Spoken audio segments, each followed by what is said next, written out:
चिकित्सा की हमारे अपने भारत देश की जो अवधारणा है और हमारे देश में चिकित्सा से पहले का जो स्वस्थ जीवन है, उस संदर्भ में कुछ छोटी छोटी बातें मैं आपसे करता हूं और साथ में दूसरे देशों में जो चिकित्सा की अवधारणा है और दूसरे देशों में जो स्वस्थ जीवन का संकल्प है, कल्पना है, उस पर भी थोड़ी बात करूंगा। साथ में थोड़ा सा तुलना अगर हम कर सकें, कंपैरिजन कर सकें तो थोड़ा बेहतर समझ में आए, इस दृष्टि से कुछ बात करूंगा।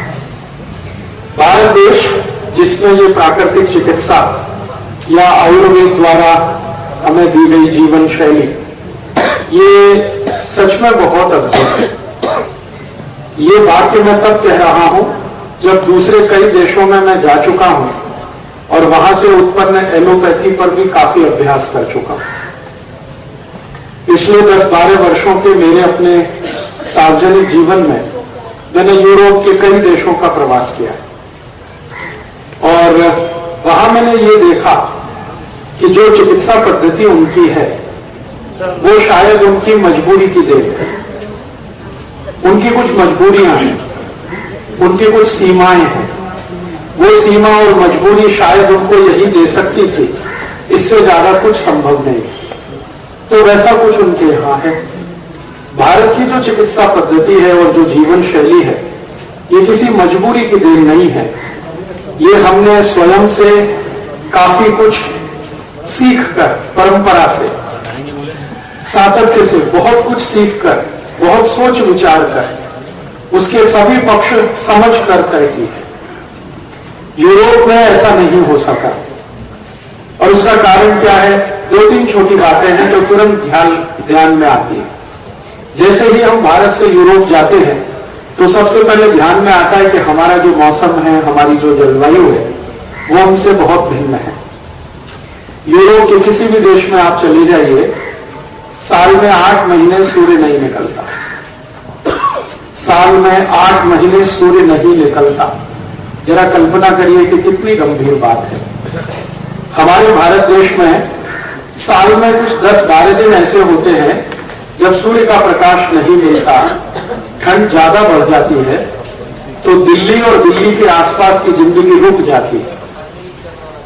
आप कई बार अखबार पढ़ते होंगे तो आपको ये सुनने में मिलता होगा कि आज सभी फ्लाइट कैंसिल हो गई क्योंकि धुंध बहुत है, धुआं बहुत है, कोहरा बहुत है, तो दिल्ली के हवाई अड्डे से कोई हवाई जहाज उड़ नहीं सकता और दिल्ली के हवाई अड्डे पर कोई जहाज उतर भी नहीं सकता। फिर कभी खबर आती है कि गाड़ियां 12 घंटे लेट चल रही हैं, 15 घंटे लेट चल रही हैं, क्योंकि दिल्ली से आने वाली सभी गाड़ियों के सामने इतना धुंध और कोहरा है कि 1 मीटर दूर का उनको दिखाई नहीं दे रहा है। फिर कभी कभी खबर आती है कि दिल्ली के सभी विद्यालयों की छुट्टी कर दी गई है, 5 दिन तक स्कूल नहीं खुलेंगे, कॉलेजेस नहीं खुलेंगे, क्योंकि बच्चों को सड़क पर चलने में दिखाई नहीं दे रहा है, कोहरा इतना ज्यादा हो गया। हम देखते हैं कि ये 10-12 दिन का समय आता है और सारे देश में उथल पुथल मच जाती है। बहुत सारे हवाई यात्रियों को टिकट कैंसिल कराने पड़ते हैं, बहुत सारे हवाई जहाज रीशेड्यूल हो जाते हैं, ट्रेनें 10-10, 12-12 घंटे लेट होने के कारण कैंसिल कर दी जाती है, बसों से चलना मुश्किल हो जाता है, लोग घरों में दुबक कर बैठ जाते हैं दिल्ली में, या तो हीटर के सामने बैठे होते हैं या लकड़ी जलाकर बैठे होते हैं। ये मात्र 10-15 दिन भारत में ऐसा आता है तो पूरे देश में इसका हंगामा सा हो जाता है। आप जरा कल्पना करिए कि जिन देशों में ये लगातार 8 महीने चलता होगा उनका क्या हाल होता होगा। लगातार 8 महीने। ऐसे यूरोप के कई देश हैं, स्वीडन है, स्विट्जरलैंड है, डेनमार्क है, नॉर्वे है, बेल्जियम है, फिनलैंड में चले जाइए तो 10 महीने सूरज नहीं निकलता। मात्र 2 महीने होते हैं जो सूरज का हल्का सा प्रकाश दिखता है, पूरा सूर्य तो उनको साल में 10-12 दिन भी नहीं दिखाई देता। तो इन देशों की जरा हम कल्पना करें कि इनका जीवन कितना कष्टमय होता होगा। और जब तापमान उनके यहां नीचे गिरना शुरू होता है तो वो अंतिम सीमा तक चला जाता है, -40 डिग्री सेंटीग्रेड, -30, -35, -40, -45। अभी थोड़े दिन पहले फिनलैंड का टेम्परेचर -47 पहुंच गया। आप सभी जानते हैं 0 डिग्री पर बर्फ जम जाती है। 4 डिग्री से 0 डिग्री के बीच में बर्फ जमना शुरू हो जाती है। अब 0 से 40 डिग्री नीचे तापमान चला जाए, 45 डिग्री चला जाए, जरा सोचिए कि कैसी तकलीफ की जिंदगी होगी। मैं आपके ध्यान में जो बात लाना चाहता हूं वो ये कि ये यूरोप के सभी देश बहुत गरीब हैं सूर्य के प्रकाश के लिए, माने उनको सूर्य का प्रकाश नहीं मिलता, महीनों महीनों नहीं मिलता। या तो धुंध रहती है या तो भयंकर बर्फ गिरती है। यूरोप के देशों में एक मजाक करी जाती है और वो सही है कि हमारे यहां तो 2 ही मौसम होते हैं, ठंड होती है या भयंकर ठंड होती है। हाँ, तीसरा कोई मौसम नहीं है उनके पास, या तो ठंड है या तो भयंकर ठंड है। यूरोप का ही एक्सटेंशन है अमेरिका और यूरोप का ही एक्सटेंशन है कनाडा। कनाडा का मौसम भी ऐसा ही है, लगभग अमेरिका का मौसम भी उसी के जैसा है। तो ऐसा मौसम जहां भयंकर ठंडी पड़ती हो, सूर्य नहीं निकलता हो, सालों साल सूर्य के दर्शन ना हो पाते हो, और ये 1-2 साल से नहीं सैकड़ों साल से चल रहा हो, हजारों साल से चल रहा हो, तो उनकी जो जीवन शैली होगी वो उसी के जैसी बनानी पड़ेगी। जैसी प्रकृति है वैसी जीवन शैली होगी। उनकी प्रकृति है कि बहुत ठंड है और भयंकर ठंड है, तो उसी में उनको जिंदा रहना है। तो अपने को जिंदा रखने के लिए वो जो कुछ भी करेंगे वो सब कुछ उनके लिए साइंटिफिक होगा या हो सकता है। अब अगर हम हिंदुस्तानी उनकी नकल करना शुरू कर दें, जहां साल में हर दिन सूरज निकलता है, 12 महीने निकलता है, एवरी डे इज संडे,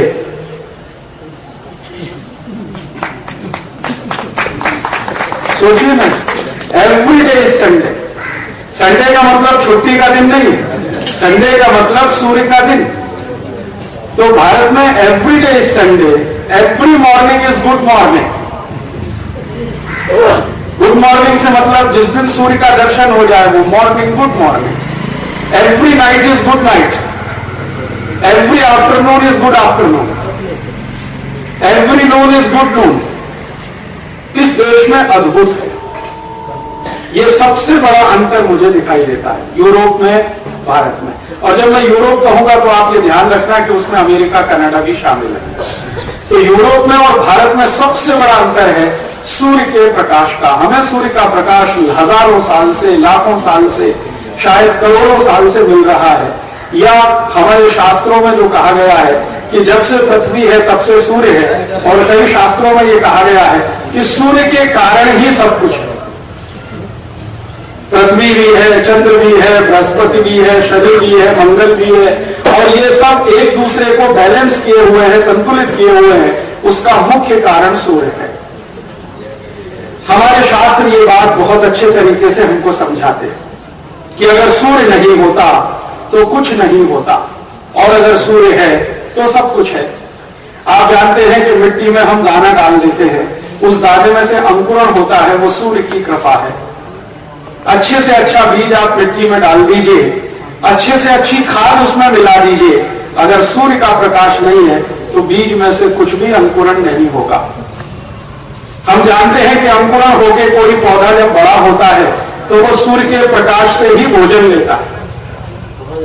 ये विज्ञान तो हम सबको बचपन में पढ़ाया जाता है कि पौधों के पत्तों में क्लोरोफिल होता है, वो सूर्य के प्रकाश की उपस्थिति में भोजन बनाते हैं, उस भोजन में से कुछ अपने लिए रखते हैं, बाकी दुनिया को दे देते हैं। जो दुनिया को वो दे देते हैं वो ऑक्सीजन है, प्राणवायु है, जो अपने लिए रख लेते हैं वो कार्बन डाइऑक्साइड है।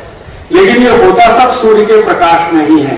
अगर सूर्य का प्रकाश ना हो तो पौधे भी काम नहीं कर सकते। तो बीज डालना, बीज का अंकुरण होना, अंकुरण में से पौधा बनना, पौधे में से फल बनना, यह भी सूर्य के प्रकाश का ही कमाल है। हम जानते हैं कभी भी फसल अच्छी आ रही है, और अच्छी फसल का मतलब उसमें दाने पड़ रहे हैं। मान लो गेहूं की फसल है और अच्छे दाने पड़ रहे हैं, अचानक से 10-15 दिन सूर्य ना निकले तो पूरी फसल चौपट हो जाती है। ये आप सब जानते हैं। बाजरे की फसल है, मक्के की फसल है, तैयार हो गई है, दाना पड़ना शुरू हुआ है, जो 7-8 दिन सूर्य चला जाए छुट्टी पर तो फिर सब सत्यानाश हो जाएगा। किसान मर जाते हैं, सरकार भी परेशान होती है। तो सूर्य का हमारे जीवन में, इस पूरे ब्रह्मांड को चलाने में बहुत बड़ा योगदान है। तो जहां सूर्य प्रकाश होगा तो वहां के लोगों की जिंदगी धन धान्य से भरपूर होगी, क्योंकि प्रकृति ने सब कुछ वहां दिया होगा। जमीन में कुछ भी डालेंगे तो कई गुना होकर निकलेगा। हम एक दाना डालेंगे 100 दाने आएंगे, 100 डालेंगे 1000 आएंगे, 1000 डालेंगे लाख आएंगे। ये प्रकृति हमको जरूरत से ज्यादा देगी, क्योंकि हमारे पास सूर्य का प्रकाश पर्याप्त मात्रा में होगा। हमारे जंगलों में चले जाएं, हजारों हजारों किस्म के पेड़ पौधे जो दिखाई देते हैं, वो भी सूर्य के प्रकाश का ही कमाल है। जो जंगलों को सूर्य का प्रकाश ना मिले तो वैरायटीज नहीं आ सकती, स्पेशीज डेवलप नहीं हो सकती, विविध जाति के पेड़ पौधे हमको नहीं मिल सकते। जंगलों के इतने अच्छे सुंदर सुंदर पेड़ पौधे, फल वृक्ष आदि सब कुछ सूर्य के कारण है। आप फिर आगे बढ़े, समुद्र के पानी का वाष्प बनना, वाष्प बनकर बादल में बदलना, बादल से फिर पानी में बरसना, ये भी सूर्य का ही प्रताप है। जो सूर्य छुट्टी पर चला जाए तो बारिश समय पर नहीं होगी, बारिश होने के लिए जो मूल क्रिया है वो भी समय से पूरी नहीं होगी। प्रकृति में हवा चलती है तो हम मानते हैं कि तापमान का अंतर है, उस अंतर को काटने के लिए हवा चलती है। तो तापमान का अंतर कहां से आया? वो सूर्य के प्रकाश से आया। तो हवा का चलना, बारिश का होना, गर्मी का पड़ना, ठंड का आना, बसंत का चला जाना या बसंत का आना किसी का, ये ऋतुओं का चक्र और ये फसल का चक्र, ये जो कुछ भी है ये सब सूर्य के प्रताप से है। तो मुझे अपने भारत देश के बारे में अब ये कहते हुए बहुत गर्व होता है कि मैं एक ऐसे देश का नागरिक हूं जहां पर सूर्य की भरपूर कृपा है। और शायद यही कृपा है जो भारत जैसी भूमि पर जन्म लेने के लिए देवता भी तरसते हैं। हमारे शास्त्रों में कहा गया है कि मनुष्य जन्म दुर्लभ है, लेकिन भारत भूमि पर और भी दुर्लभ है। तो भारत भूमि पर देवता भी आते हैं तो मनुष्य रूप में आते हैं, क्योंकि उनको भी ये सब जो अहोभाव है ये सूर्य के ही कारण है। तो ये धरती दुनिया में अद्भुत है, जिसको हम भारत कहते हैं। और यहां अद्भुत होने का एक ही सबसे बड़ा आधार है, सूर्य का प्रकाश। और यहां चूंकि सूर्य का प्रकाश नियमित है, सतत है, हजारों लाखों करोड़ों साल से है, अगले हजारों लाखों करोड़ों साल तक रहेगा, इसलिए हम निश्चिंत हैं कि भारत बहुत अच्छा है। और ये सूर्य के प्रकाश के कारण इस देश में 16 ऋतुएं हैं। दुनिया में किसी भी देश में 2 से ज्यादा ऋतुएं नहीं है। मैंने आपसे कहा ना, यूरोप में ठंड और भयंकर ठंड, अफ्रीका में गर्मी और भयंकर गर्मी, ब्राजील और इधर चले जाइए मैक्सिको की तरफ तो बारिश और भयंकर बारिश। हाँ, ब्राजील और मैक्सिको में साल में 8 महीने बारिश होती रहती है, टॉरेंशियल रेन, इतनी बारिश होती है कि 1 दिन नहीं, 2 दिन नहीं, 10 दिन नहीं, 15 दिन, 20-20, 25-25 दिन लगातार बारिश चलती है। साल में 8 महीने बारिश, और जो 4 महीने बचते हैं उसमें बारिश की भयंकर नमी। तो वो कहते हैं हमारे पास 2 मौसम है, बारिश और भयंकर बारिश। अफ्रीका में जाइए तो 2 मौसम है, गर्मी और भयंकर गर्मी। यूरोप में चले जाइए तो ठंड और भयंकर ठंड। ये भारत अद्भुत देश है जहां 16 तरह के मौसम हैं। तकनीकी भाषा में इसको कहते हैं कि भारत दुनिया में यूनिक देश है, अनोखा देश है, जहां 16 क्लाइमेटिक जोन्स है। क्लाइमेटिक जोन्स के नाम से जाना जाता है ऋतुओं को दुनिया में। और ये क्लाइमेटिक जोन्स कैसे हैं? अगर आपको स्विट्जरलैंड का क्लाइमेटिक जोन भारत में देखना हो तो संभव है, जम्मू कश्मीर चले जाइए, हिमाचल में आ जाइए, उत्तरांचल चले जाइए, आपको स्विट्जरलैंड का क्लाइमेटिक जोन यहां मिल जाएगा। अगर आपको ब्राजील और मैक्सिको का क्लाइमेटिक जोन देखने हो तो भारत में आ जाइए, चेरापूंजी चले जाइए, बंगाल में चले जाइए, आसाम में आ जाइए, कर्नाटक में आ जाइए। कर्नाटक में एक स्पेशल एरिया है जिसको मलनाड एरिया कहते हैं, वहां आपको ब्राजील और मैक्सिको का क्लाइमेटिक जोन दिखाई देगा। अगर इसको अफ्रीका देखना है किसी को भारत में, अफ्रीका जैसी गर्मी और भयंकर गर्मी देखनी है और अफ्रीका का मरुस्थल सहारा वाला क्लाइमेटिक जोन देखने हैं तो राजस्थान आ जाइए, जैसलमेर चले जाइए, बीकानेर चले जाइए, जोधपुर आ जाइए, बाड़मेर आ जाइए, आपको सहारा रेगिस्तान दिखाई दे जाएगा। अगर आपको ऑस्ट्रेलिया और न्यूजीलैंड का दलदली इलाका देखना है, कीचड़ वाला इलाका। आप जानते हैं न्यूजीलैंड और ऑस्ट्रेलिया में बहुत मिट्टी ऐसी है जो कीचड़ वाली, तो वो भारत में मिल जाएगा। बिहार में आ जाइए, पूर्वी उत्तर प्रदेश में आ जाइए, बहुत दलदली इलाका आपको मिल जाएगा। दुनिया की किसी भी देश का मौसम अगर देखना चाहें तो इस भारत में संभव है। इसलिए दुनिया के सारे जानकार पर्यटक भारत भागने के लिए परेशान रहते हैं। जब भी उनको छुट्टी मिलती है उनके काम से और थोड़ा पैसा हो जाता है तो वो घूमने के लिए सबसे पहले भारत में ही आते हैं। और आपको सुनकर आश्चर्य होगा कि अगर भारत में अकेला एक राज्य हमें ढूंढना हो कि एक ही राज्य में दुनिया की सब जलवायु देखनी है तो भी संभव है, और वो राजस्थान में है। एक अकेले राजस्थान में दुनिया के 16 क्लाइमेटिक जोन से एक साथ उपस्थित है। तो लोग ज्यादातर विदेशों से भागकर जब आते हैं ना भारत में, तो सबसे पहले राजस्थान जाते हैं। ये राजस्थान जाने के पीछे बहुत बड़ा कारण है। राजस्थान जाने के पीछे ये बड़ा कारण नहीं है कि वहां किले बहुत हैं। राजस्थान जाने के पीछे कारण है कि एक साथ एक ही राज्य में 16 क्लाइमेटिक जोन्स उन्हें मिल जाते हैं जो पूरी दुनिया का भ्रमण करने पे भी नहीं मिलेंगे उनको। इसलिए वो सब राजस्थान आते हैं और राजस्थान में से समय बच जाए तो दूसरे राज्यों में चले जाते हैं। और कभी आपने देखा है हमारे देश के लोग थोड़े नाराज होते हैं विदेशियों पर, ये जो भारत में आते हैं तो वो सब कपड़े उतारे नंगे धड़ंगे पड़े रहते हैं। वो उनकी मजबूरी है बेचारों, कपड़े उतारकर नंग धड़ंग ना पड़े रहे तो वो मर जाएंगे। क्यों? सूर्य की धूप चाहिए जो उनको महीनों महीनों नसीब नहीं होती उनके देश में। इंग्लैंड में नहीं, फ्रांस में नहीं, जर्मनी में नहीं, स्वीडन में नहीं, स्विट्जरलैंड में नहीं, नॉर्वे में नहीं, डेनमार्क, कोई देश में नहीं। तो वहां से जब वो भागकर भारत आते हैं और सूर्य को देखते हैं तो पागलों की तरह से कपड़े उतारकर नंगे होकर कहीं कहीं पड़े रहते हैं, क्योंकि उन्हें सूर्य का प्रकाश चाहिए। हम सब जानते हैं उसी से शरीर भी चलता है। जो सूर्य का प्रकाश ना हो तो शरीर का चलना भी बहुत मुश्किल होता है।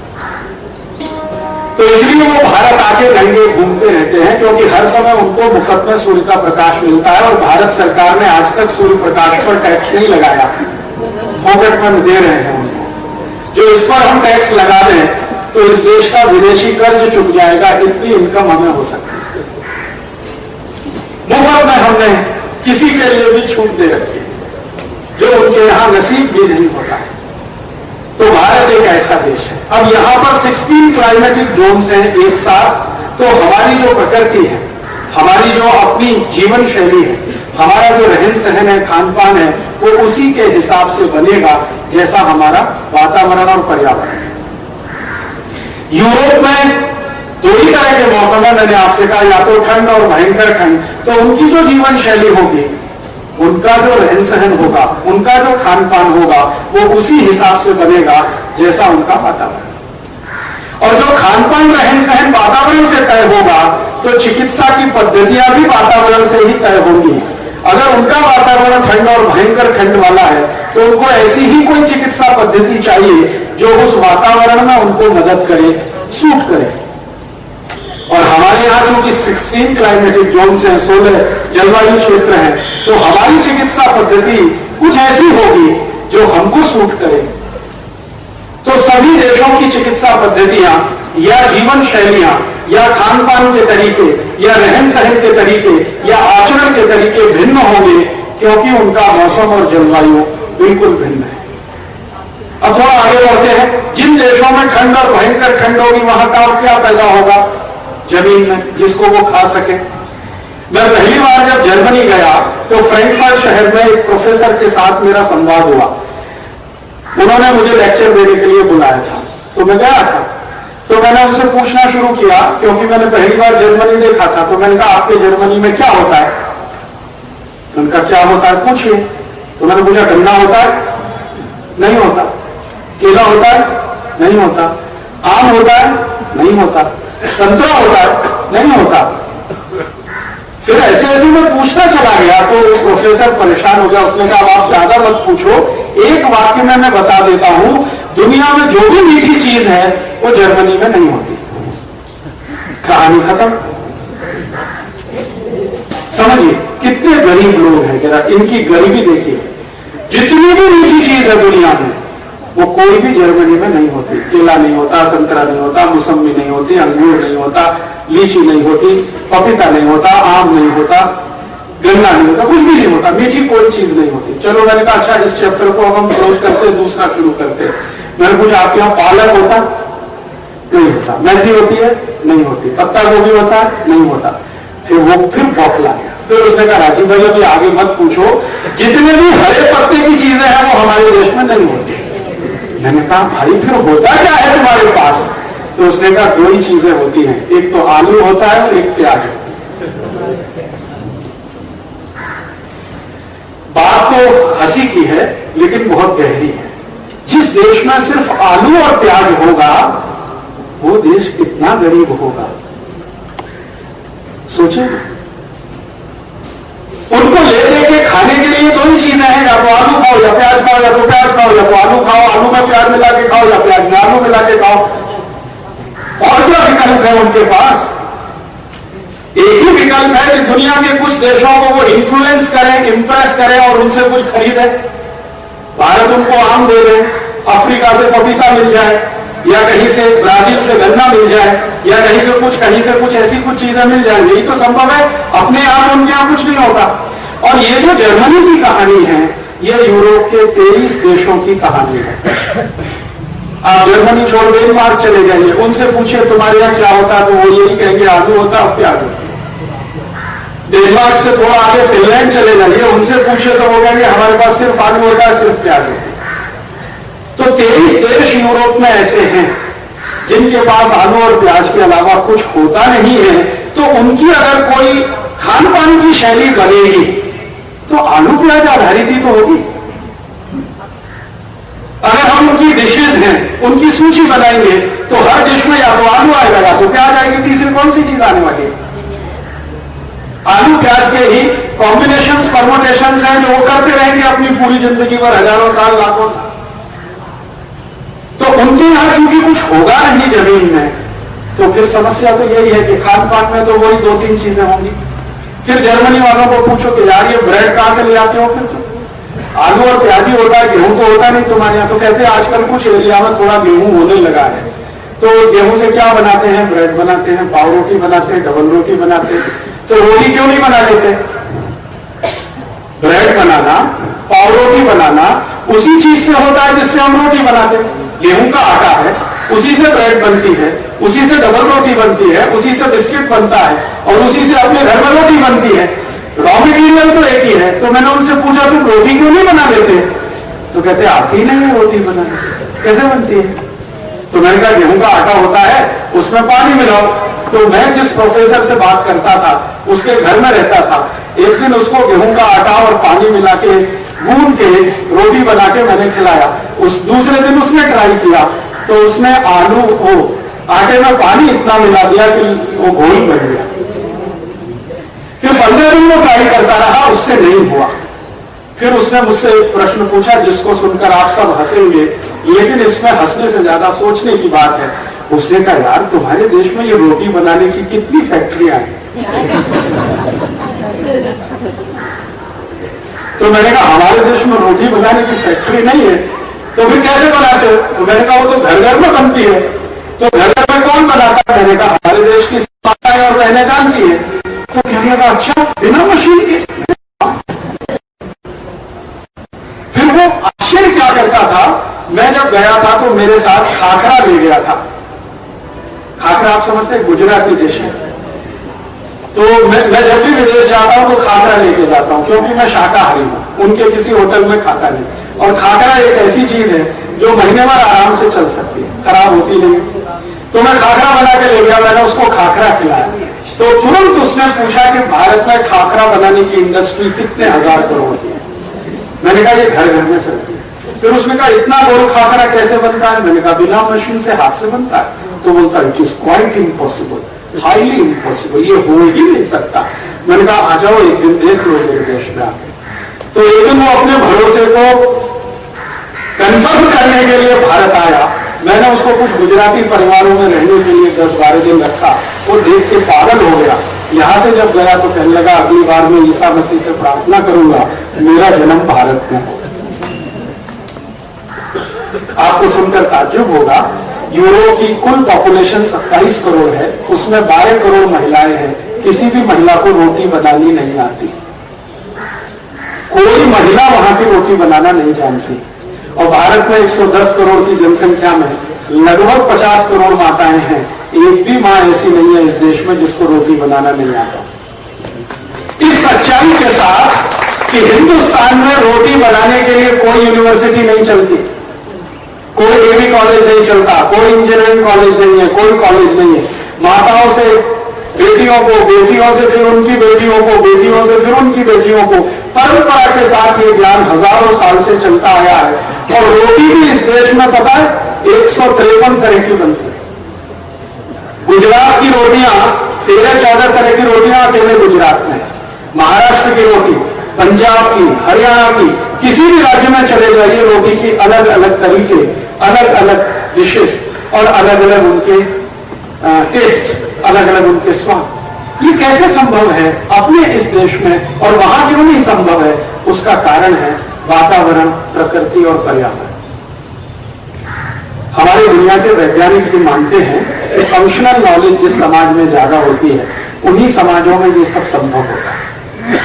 फंक्शनल नॉलेज, व्यवहारिक ज्ञान जिस समाज में ऊंचा होता है उसी समाज में गेहूं से आप 150 किस्म की रोटियां बना सकते हैं। और जहां फंक्शनल नॉलेज बहुत कम होती है उस समाज में आप गेहूं से ले दो के पाव रोटी बना के ही खा सकते हैं, इसके आगे आप नहीं बढ़ सकते। इस भारत देश में फंक्शनल नॉलेज बहुत है और शायद वो हमारे अपने दिमाग और शरीर का और प्रकृति का कोई मेल जोड़ है, उसके कारण होगा जो उनके यहां दिखाई नहीं देता है। मैं तो ये सुनकर ताज्जुब करता था, फिर मैंने जब देख लिया आंखों से कि यूरोप की कोई भी महिला और अमेरिका की किसी महिला को दूध से दही बनाना नहीं आता। वो दही के नाम पर योगर्ट खाते हैं। योगर्ट दही नहीं होता, दही अलग चीज है, योगर्ट अलग चीज है। तो उनके पास और कुछ नहीं है योगर्ट के अलावा। उनको ये समझाओ कि दूध में थोड़ा दही मिला दो गर्म करके तो दही बन जाता है, ये उनकी कल्पना के बाहर की चीज है। और इससे एक कदम आगे बढ़े, यूरोप के किसी परिवार को दही से मट्ठा बनाना नहीं आता, मट्ठे से मक्खन निकालना, मक्खन को गर्म करके घी बनाना कोई नहीं जानता। इसलिए वो क्या करते हैं, दूध में से सीधे घी निकालते हैं, जिसको बटर ऑयल कहते हैं। वो घी नहीं होता, बटर ऑयल होता है। तो दही नहीं होगा, मट्ठा नहीं होगा, सब्जियां नहीं होंगी और हमारे काम आने वाले जो मसाले हैं, जो वास्तव में औषधियां हैं, वो नहीं होंगी। क्योंकि ये जो मसाले हैं इतनी जात जात के, इतनी तरह तरह के, काली मिर्च है, दालचीनी है, बड़ी इलायची है, छोटी इलायची है, ये है, वो है, ये सब उन्हीं देशों में होंगे जहां सूर्य का प्रकाश होगा। जहां है ही नहीं सूर्य का प्रकाश, वहां ये सब नहीं होंगे। तो अब वहां नहीं होंगे तो खाएंगे नहीं, खाएंगे नहीं तो जीवन शैली में आएगा नहीं, और जीवन शैली में नहीं आएगा तो आने वाली पीढ़ियों में भी नहीं आएगा। आप जानते हैं एक खास तरह की जीवन शैली को हम बिताते हैं, उसी जीवन शैली में से आने वाली पीढ़ियों को ज्ञान और संस्कार मिलते चले जाते हैं।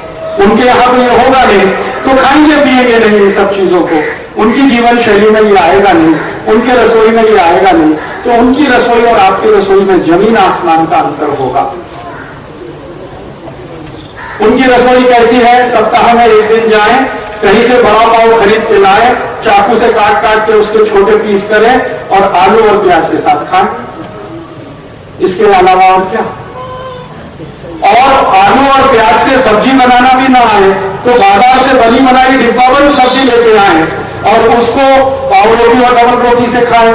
तो सब्जी तो तभी लाएंगे जब मिलेगी तो सप्ताह में कोई 1 या 2 दिन, रोज मिलेगी नहीं क्योंकि इतनी होती नहीं, दालें होती नहीं। यूरोप में कहीं दाल नहीं होती, अमेरिका में कहीं दाल नहीं होती, तो दाल खाना और दाल की डिश बनाना उनकी कल्पना के बिल्कुल बाहर है। जो भारत दाल बेचना उनको बंद कर दे तो पागल होकर मर जाए। प्रोटीन के लिए उनके पास ले दे के एक ही स्रोत होगा, वो या तो अंडा होगा या तो कुछ मांस होगा। हमारी तरह थोड़ी है कि 10-15 तरह की दाल इस देश के हर गांव में होती है, हर जगह मिलती है। और यूरोप और अमेरिका की सबसे बड़ी जो बेचैनी है। और उनकी जो सबसे बड़ी कम नसीबी है, गरीबी है, वो ये कि उनके यहां हर क्षेत्र में सब कुछ नहीं होता। कोई एक क्षेत्र में कुछ होगा, कोई दूसरे क्षेत्र में कुछ होगा। यूरोप में मुश्किल से 23 देशों में मात्र 4-5 देश हैं जहां थोड़ा गेहूं होता है, बाकी देशों में गेहूं भी नहीं होता। तो बेचारे वो क्या करते हैं, गेहूं एक कुनी देशों में, थोड़े से देशों में गेहूं होता है, फिर उस गेहूं को ट्रांसपोर्ट करके दूसरे देशों में भेजते हैं, फिर उनसे आटा बनाते हैं, आटे से पाव रोटी, डबल रोटी बनती है, बड़े बड़े ट्रकों में भरकर फिर उन देशों में वापस जाती है। तो ट्रकों का आना जाना 80% तो वहां पाव रोटी के लिए होता है। यूरोप की किसी भी बड़ी सड़क पर आप खड़े हो जाइए और गुजरते हुए ट्रकों को गिनना शुरू कर दीजिए सवेरे से शाम तक, तो 80% ट्रक जो गुजर जाएंगे आपकी आंखों के सामने, उनमें पाव रोटी और डबल रोटी ही लगी हुई होगी। ट्रांसपोर्टेशन उनका जो मैक्सिमम है वो पाव रोटी और डबल रोटी का है, क्योंकि हर देश में गेहूं नहीं है, हर देश में गेहूं का आटा नहीं। अमेरिका में भी यही हाल है। अमेरिका के कुछ इलाकों में गेहूं बहुत होता है, कुछ इलाकों में बिल्कुल नहीं होता। अमेरिका में गेहूं जहां होता है वहां से भर भर के लाते हैं, बड़े फ्लोर मिल्स में डालते हैं, फिर वहां से आटा भर के ट्रकों में जाता है, डबल रोटी के कारखानों में पहुंचाया जाता है, फिर वहां से पाव रोटी डबल रोटी बनती है, डिपार्टमेंटल स्टोर्स में लाई जाती है, फिर डिपार्टमेंटल स्टोर में जा जाकर लोग खरीद कर लाते हैं। और सामान्य रूप से कोई डबल रोटी और पाव रोटी 3 महीने के पहले उनको मिलती नहीं खाने के लिए, 3-3 महीने पुरानी होती है। अब 3 महीने पुरानी डबल रोटी पाव रोटी को बचा के रखना है तो उसके लिए उन्हें कोई तो सिस्टम चाहिए। इसलिए एयर कंडीशनिंग सिस्टम हर जगह हर स्थान पर उनके लिए मजबूरी है। ये उनका स्टेटस सिंबल नहीं है, ये उनकी मजबूरी है। सब्जी मिलेगी नहीं ताजा, क्योंकि होती नहीं है, तो डिब्बाबंद सब्जी आएगी, दूसरे देशों से आएगी, जब आएगी तभी मिलेगी। तो लोगों की मजबूरी है कि हफ्ते हफ्ते भर की सब्जी उठाकर एक साथ लाएं, फ्रीजर में भर के रखें। तो रेफ्रिजरेटर उनके घरों की मजबूरी है, स्टेटस सिंबल नहीं है। और शायद एक फ्रिज में काम ना चले तो दो में काम ना चले तो 3, क्योंकि हफ्ते भर का सब कुछ इकट्ठा करके रखना। वहां की जिंदगी वीकली है, हमारी डेली है, उनकी वीकली है। हफ्ते की जिंदगी एक साथ चलती है। किसी भी अमेरिकन और यूरोपियन परिवार को देखोगे, सामान खरीदने जाएगा तो सैटरडे को ही, जब उनका वीकली ऑफ होता है, या संडे को, तो अगले संडे तक का सब कुछ खरीद के लाए। दूध भी 7 दिन का एक साथ खरीद के लाना पड़ता है। इतने गरीब है कि रोज का ताजा दूध भी पीने को नहीं मिलता, रोज का ताजा दूध पीने को नहीं मिलता। जिस दूध के बारे में शास्त्र कहता है कि दूध 1 घंटे के अंदर पी लिया जाना चाहिए, निकालने से 1 घंटे के अंदर पी लिया जाना चाहिए, उस दूध को यूरोप और अमेरिका वाले 7-7 दिन में पी पाते हैं एक बार। ये उनकी कुछ मजबूरियां हैं, उनकी कुछ सीमाएं हैं, वो प्रकृति ने उनको दी है। उन मजबूरियों और सीमाओं में उनकी जिंदगी चलती है। तो उनकी जिंदगी जैसे चलेगी, अगर हम वैसे ही करने लगेंगे तो हम महामूर्ख ही साबित होंगे। उनकी जिंदगी को हम स्टेटस सिंबल मानने लगे कि जी उनके घर में फ्रिज है तो हमारे घर में क्यों नहीं, ये तो मूर्खता होगी। हम उनकी जिंदगी का स्टेटस सिंबल बनाए कि वो तो जी टमाटर की चटनी बना के खाते हैं, मैगी जो 3-3 महीने 4-4 महीने पुरानी होती है, हम भी वो मैगी खाएं। जिस देश में रोज टमाटर मिलता हो, सवेरे शाम मिलता हो, ताजा बना के हम 3 बार खाएं, हम फिर मैगी की बोतल खरीद कर लाएं, तो ये मूर्खता होगी। हम जिस देश में सैकड़ों किस्म की रोटियां बना सकते हैं, उस देश के घरों में पाव रोटी और डबल रोटी आने लगे तो ये महामूर्खता होगी। हमें जरूरत नहीं है। हम योगर्ट खाने लगे और आइसक्रीम खाने लगे, वो तो बेचारे गरीब लोग हैं कि उनके पास आइसक्रीम और योगर्ट के अलावा कोई स्वीट डिश है ही नहीं। ले लेके तीसरी एक है वो केक। यहां तो हिंदुस्तान में चले जाइए, 64 तरह की मिठाइयां हर शहर में बनती है। ये मुझे एक दिन पता चला जब मथुरा वृंदावन गया तो भगवान कृष्ण को भोग लगाया जा रहा है, 64 मिठाइयां हैं। मैंने लिस्ट बनाना शुरू किया, उनका दिमाग घूम गया मेरा। अकेले बेसन से मैंने देखा 23 मिठाइयां बनी हुई रखी है, खाली बेसन। गाजर का एक, मैंने उनसे पूछा था, उन्होंने कहा पंडित जी एक थे, उन्होंने कहा गाजर की 73 मिठाइयां बनती है यहां मथुरा में। दूध से कितनी मिठाइयां, दही और दूध के कितने कॉम्बिनेशन इस देश में। तो यहां वेराइटीज हैं, इतनी ज्यादा वैरायटीज हैं, वो हमारे फंक्शनल होने का प्रमाण है। मैं कभी कभी भारत में घूमता हूं तो परेशान हो जाता हूं। आंध्र प्रदेश में पिछले 2 साल से मैं घूम रहा हूं, आम के अचार 500 तरह के मैंने देखे हैं आंध्र प्रदेश में, 500 किस्म के आम के अचार। आम जो है ना हाईली पेरिशेबल आइटम है, आप जानते हैं, सबसे जल्दी खराब होने वाला है। इस देश की माताओं के हाथ में क्या टेक्नोलॉजी है कि उसको अचार के रूप में 20-20 साल सुरक्षित रख लेते हैं, बिना किसी प्रिजर्वेटिव के, बिना किसी केमिकल के। 20 साल का आम का अचार मैंने खाया और अभी भी उतना ही स्वादिष्ट है। और दुनिया के किसी देश में जाकर मैं ये बोलना शुरू करता हूं तो वो पागलों की तरह से देखते हैं कि ये क्या बकवास कर रहा है, ये रोज हमारी जिंदगी में हो रहा है। उनको ये बकवास लगती है, यहां हमारी जिंदगी ऐसे ही चलती है। तो मैं आपके ध्यान में 2 बातें लाना चाहता हूं, वो ये कि यूरोप भिन्न है, भारत भिन्न है। मैं ये नहीं कह रहा हूं कि हम ऊंचे हैं वो नीचे हैं, या वो ऊंचे हैं हम नीचे हैं। ऊंचा नीचा का प्रश्न नहीं है, भिन्नता की बात बता। हमारी भिन्नताएं हैं और हर जगह पर है, हमारे पर्यावरण में, हमारी प्रकृति में, सूर्य के प्रकाश में, पानी के साथ, हवा के साथ, तापमान में, हर जगह भिन्नता है। खान पान में भिन्नता है, रहन सहन में भिन्नता है, आचरण व्यवहार में भिन्नता है। यूरोप में बिल्कुल है। और जब हर चीज में भिन्नता होगी तो चिकित्सा पद्धति में भी भिन्नता होगी, क्योंकि चिकित्सा पद्धति तो उसी में से निकली है जो हमारा नॉलेज सिस्टम है। नॉलेज सिस्टम के बाहर तो कोई चिकित्सा पद्धति नहीं आ सकती। तो हमारा नॉलेज सिस्टम एक खास तरह का है, यूरोप का दूसरे तरह का है। उनके नॉलेज सिस्टम में से कोई चिकित्सा पद्धति निकली, हमारे नॉलेज सिस्टम में से हमारे तरह की चिकित्सा पद्धति निकली। तकलीफ कहां हो गई? जब हमने उनकी चिकित्सा पद्धति को, उनके खान पान को, उनके रहन सहन को, उनके आचार व्यवहार को अपना बनाना शुरू किया, वहीं से हमारा सत्यानाश होना शुरू हो गया। और ये कब से हुआ? जब से ये यूरोपियन हमारे देश में आने लगे। सबसे पहला यूरोपीय भारत में जो आया वो वास्को डी गामा 1492 में, उसके पीछे पुर्तगाली, फिर फ्रांसीसी, फिर डच लोग, फिर स्पेनिश, फिर अंग्रेज। ये आते गए, हम इनके मोह में फंसते चले। हमने उनकी एक ही चीज देखी, गोरा रंग, बाकी कुछ नहीं देखा। उस गोरे रंग के पीछे क्या क्या है वो हमें समझ में भी नहीं आया। तो हम फंस गए कि यार ये तो गोरे रंग वाले हैं, शायद ज्यादा अकल वाले हैं, ज्यादा विद्वान हैं, ज्यादा होशियार हैं, ज्यादा इंटेलिजेंट हैं, तो ये जैसा करते हैं वैसे ही करो। तो उनकी जीवन शैली में शायद शराब सामान्य बात है, क्योंकि ना पिए तो जिंदा ना रहे। हमने उसको अपने देश में ले लिया कि भाई वो शराब पी रहे तो हम भी पिए।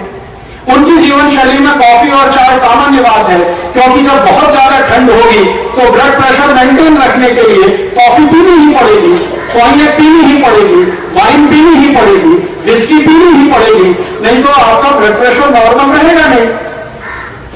एबनॉर्मल एनवायरमेंटल कंडीशन में नॉर्मल ब्लड प्रेशर कैसे रहेगा? जरा सोचो, -40 डिग्री सेंटीग्रेड तापमान हो गया तो ब्लड प्रेशर नॉर्मल कैसे रहेगा? क्योंकि ब्लड प्रेशर पे भी पर्यावरण और वातावरण का पूरा असर होता है। तो उनको अपना ब्लड प्रेशर नॉर्मल रखने के लिए कुछ खाना पीना पड़ेगा। वो शायद उनकी आहार पद्धति और चिकित्सा में आएगा, लेकिन वो जरूरी नहीं हमारे लिए भी हो। वो विस्की पीते हैं तो हमने भी चालू कर दिया, वो कॉन्यक पीते हमने भी शुरू कर दिया, वो चाय कॉफी पीते हमने भी पीना शुरू कर दिया। अब उनके यहाँ कुछ है नहीं तो वो रोटी डबल रोटी खाते, हमने भी शुरू कर दिया। उनके यहाँ कुछ है नहीं तो बिस्किट खाते, तो हमने भी खाना शुरू कर दिया। उनको सब कुछ सुरक्षित रखना, 1 हफ्ते तक तो फ्रिज ले आया, हमने भी ले आया। वो कुएं में गिर रहा है तो हम और ज्यादा तेजी से उनके आगे आ रहे हैं। हमारे साथ ही हो गया। पिछले 250-300 साल की अंग्रेजों की गुलामी और 200-250 साल का यूरोप के लोगों का हिंदुस्तान पर असर, इसने कुल मिलाकर ऐसा कर दिया कि हमारा दिमाग खिचड़ी हो गया। अब ये खिचड़ी पता है कैसा हो गया? ये खिचड़ी कुछ इस तरह का हो गया कि माता जी पिताजी है राम निवास गायत्री देवी और बेटा है टिंकू। ऐसी खिचड़ी हो गई हमारे। मैं कुछ पढ़े लिखे लोगों के घर में जाता हूं तो पिताजी का नाम राम निवास है, माता जी का नाम गायत्री देवी है, बेटा टिंकू। अब उनको पूछो कि राम निवास गायत्री देवी का ये टिंकू कहां से आ गया? ऐसी खिचड़ी हो गई। जिस हिंदुस्तान में एवरीडे संडे उस देश के लोगों ने टाई और 3 पीस सूट पहनना शुरू कर दिया, ऐसी खिचड़ी हो गई इस देश। जून के महीने में भयंकर गर्मी में मैंने देखा है दूल्हे राजा टाई और 3 पीस सूट पहन के घोड़े पे चढ़ के बैठते हैं। मूर्खाधिपति, ये घोड़ा जो है ना सूट पहनकर बैठने के लिए नहीं है, घोड़े पर बैठने की पोशाक ही अलग होती है। जो घोड़े पर सूट पहन के बैठा जाता तो राणा प्रताप सूट बनवाते अपने लिए, और शिवाजी महाराज जब भी घोड़े पे चढ़े तो सूट पहन के ही चढ़ते और टाई ऊपर से लगाते। हमारा सब कुछ खिचड़ी हो गया, सूट और टाई तो उनका नकल ले लिया, घोड़ा अपना ले लिया। आगे हिंदुस्तान में आगे अंग्रेज, और घर में ऐसी ऐसी विचित्रताएं दिखाई देती हैं कि कट्टर सनातन हिंदू परिवार है, बच्चों का जन्मदिन मना रहे हैं, केक काट रहे हैं, मोमबत्ती लगा रहे हैं। अब ये केक उनके लिए मजबूरी है कि उनके पास केक के अलावा कुछ है ही नहीं काटने को। समस्या तो ये है, जिस देश में दूध से ही सैकड़ों किस्म की मिठाइयां बनती हो, वहां भी लोग केक खाने लगे तो सिर्फ पीटने का दिल करता है कि कहां चले गए। हमारा खिचड़ी हो, सब कुछ खिचड़ी हो गई, ना दाल रही ना चावल रही, खिचड़ी हो गई। यूरोप का कुछ, भारत का कुछ मिला के खिचड़ी हो गई। अब इस खिचड़ी में ही सब कुछ खिचड़ी होता जा रहा है। रहन सहन खिचड़ी हुआ, खान पान खिचड़ी हुआ। रहन सहन तो इतना खिचड़ी हुआ है कि थोड़ा सा किसी के पास पैसा आ जाए तो सबसे पहले एयर कंडीशनर लगता है। पूछो भैया जरूरत क्या है? हिंदुस्तान में एयर को कंडीशन करने की जरूरत क्या है? ये तो यूरोप वाले परेशान होते हैं, जब -40 डिग्री होगा तो एयर को कंडीशन करना ही पड़ेगा, नहीं तो मर जाएंगे। इसलिए उनको सेंट्रल एसी लगाना बहुत आवश्यक है। इस हिंदुस्तान में जहां नॉर्मली एयर इतनी शुद्ध है, पवित्र है, वहां एयर को कंडीशन करना तो महामूर्खता की निशानी है। अब हम एसी में सोएंगे फिर कहेंगे सिरदर्द होता है जी, होने वाला है, क्योंकि प्रकृति के विरुद्ध है आपके।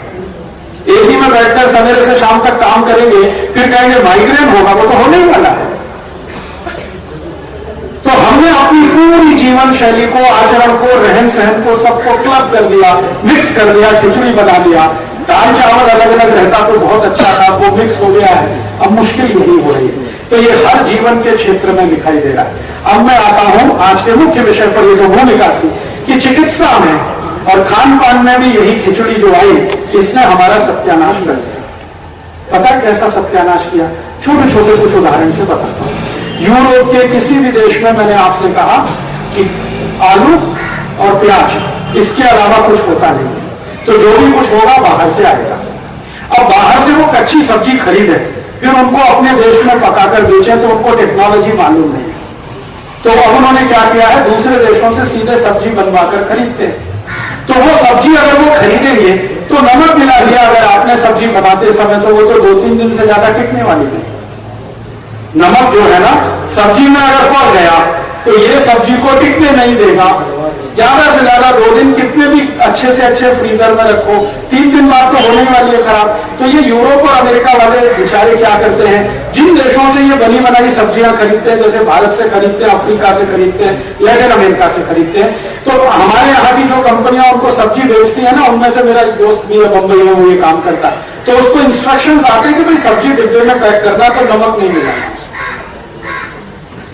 क्योंकि आप मिलाएंगे तो हमारे लिए खराब हो जाएंगे। तो उनको यहां से सब्जी जाती है बिना नमक के, डिब्बा बने। अब वो सब्जी जब खाएंगे, अपनी प्लेट पर परोसेंगे, तब उसमें अलग से नमक मिलाएंगे, ये तो होगा। तो उनकी सब्जी अगर वो खाएंगे तो बाहर से नमक मिलाएंगे, हम हमारी सब्जी पकाते समय ही नमक मिलाते हैं। दोनों में जमीन आसमान का अंतर है। सब्जी को बनाते समय, दाल को पकाते समय जो नमक आपने उसमें डाला है और बनी बनाई सब्जी के बाद में अलग से नमक डाला है, दोनों में जमीन आसमान का अंतर है। और इतना ही अंतर है कि एक तरफ आप देशी गाय का घी खाएं और दूसरी तरफ डालडा खाएं। आप जानते हैं नमक जो है मसाला नहीं है, मेडिसिन है, औषधि है।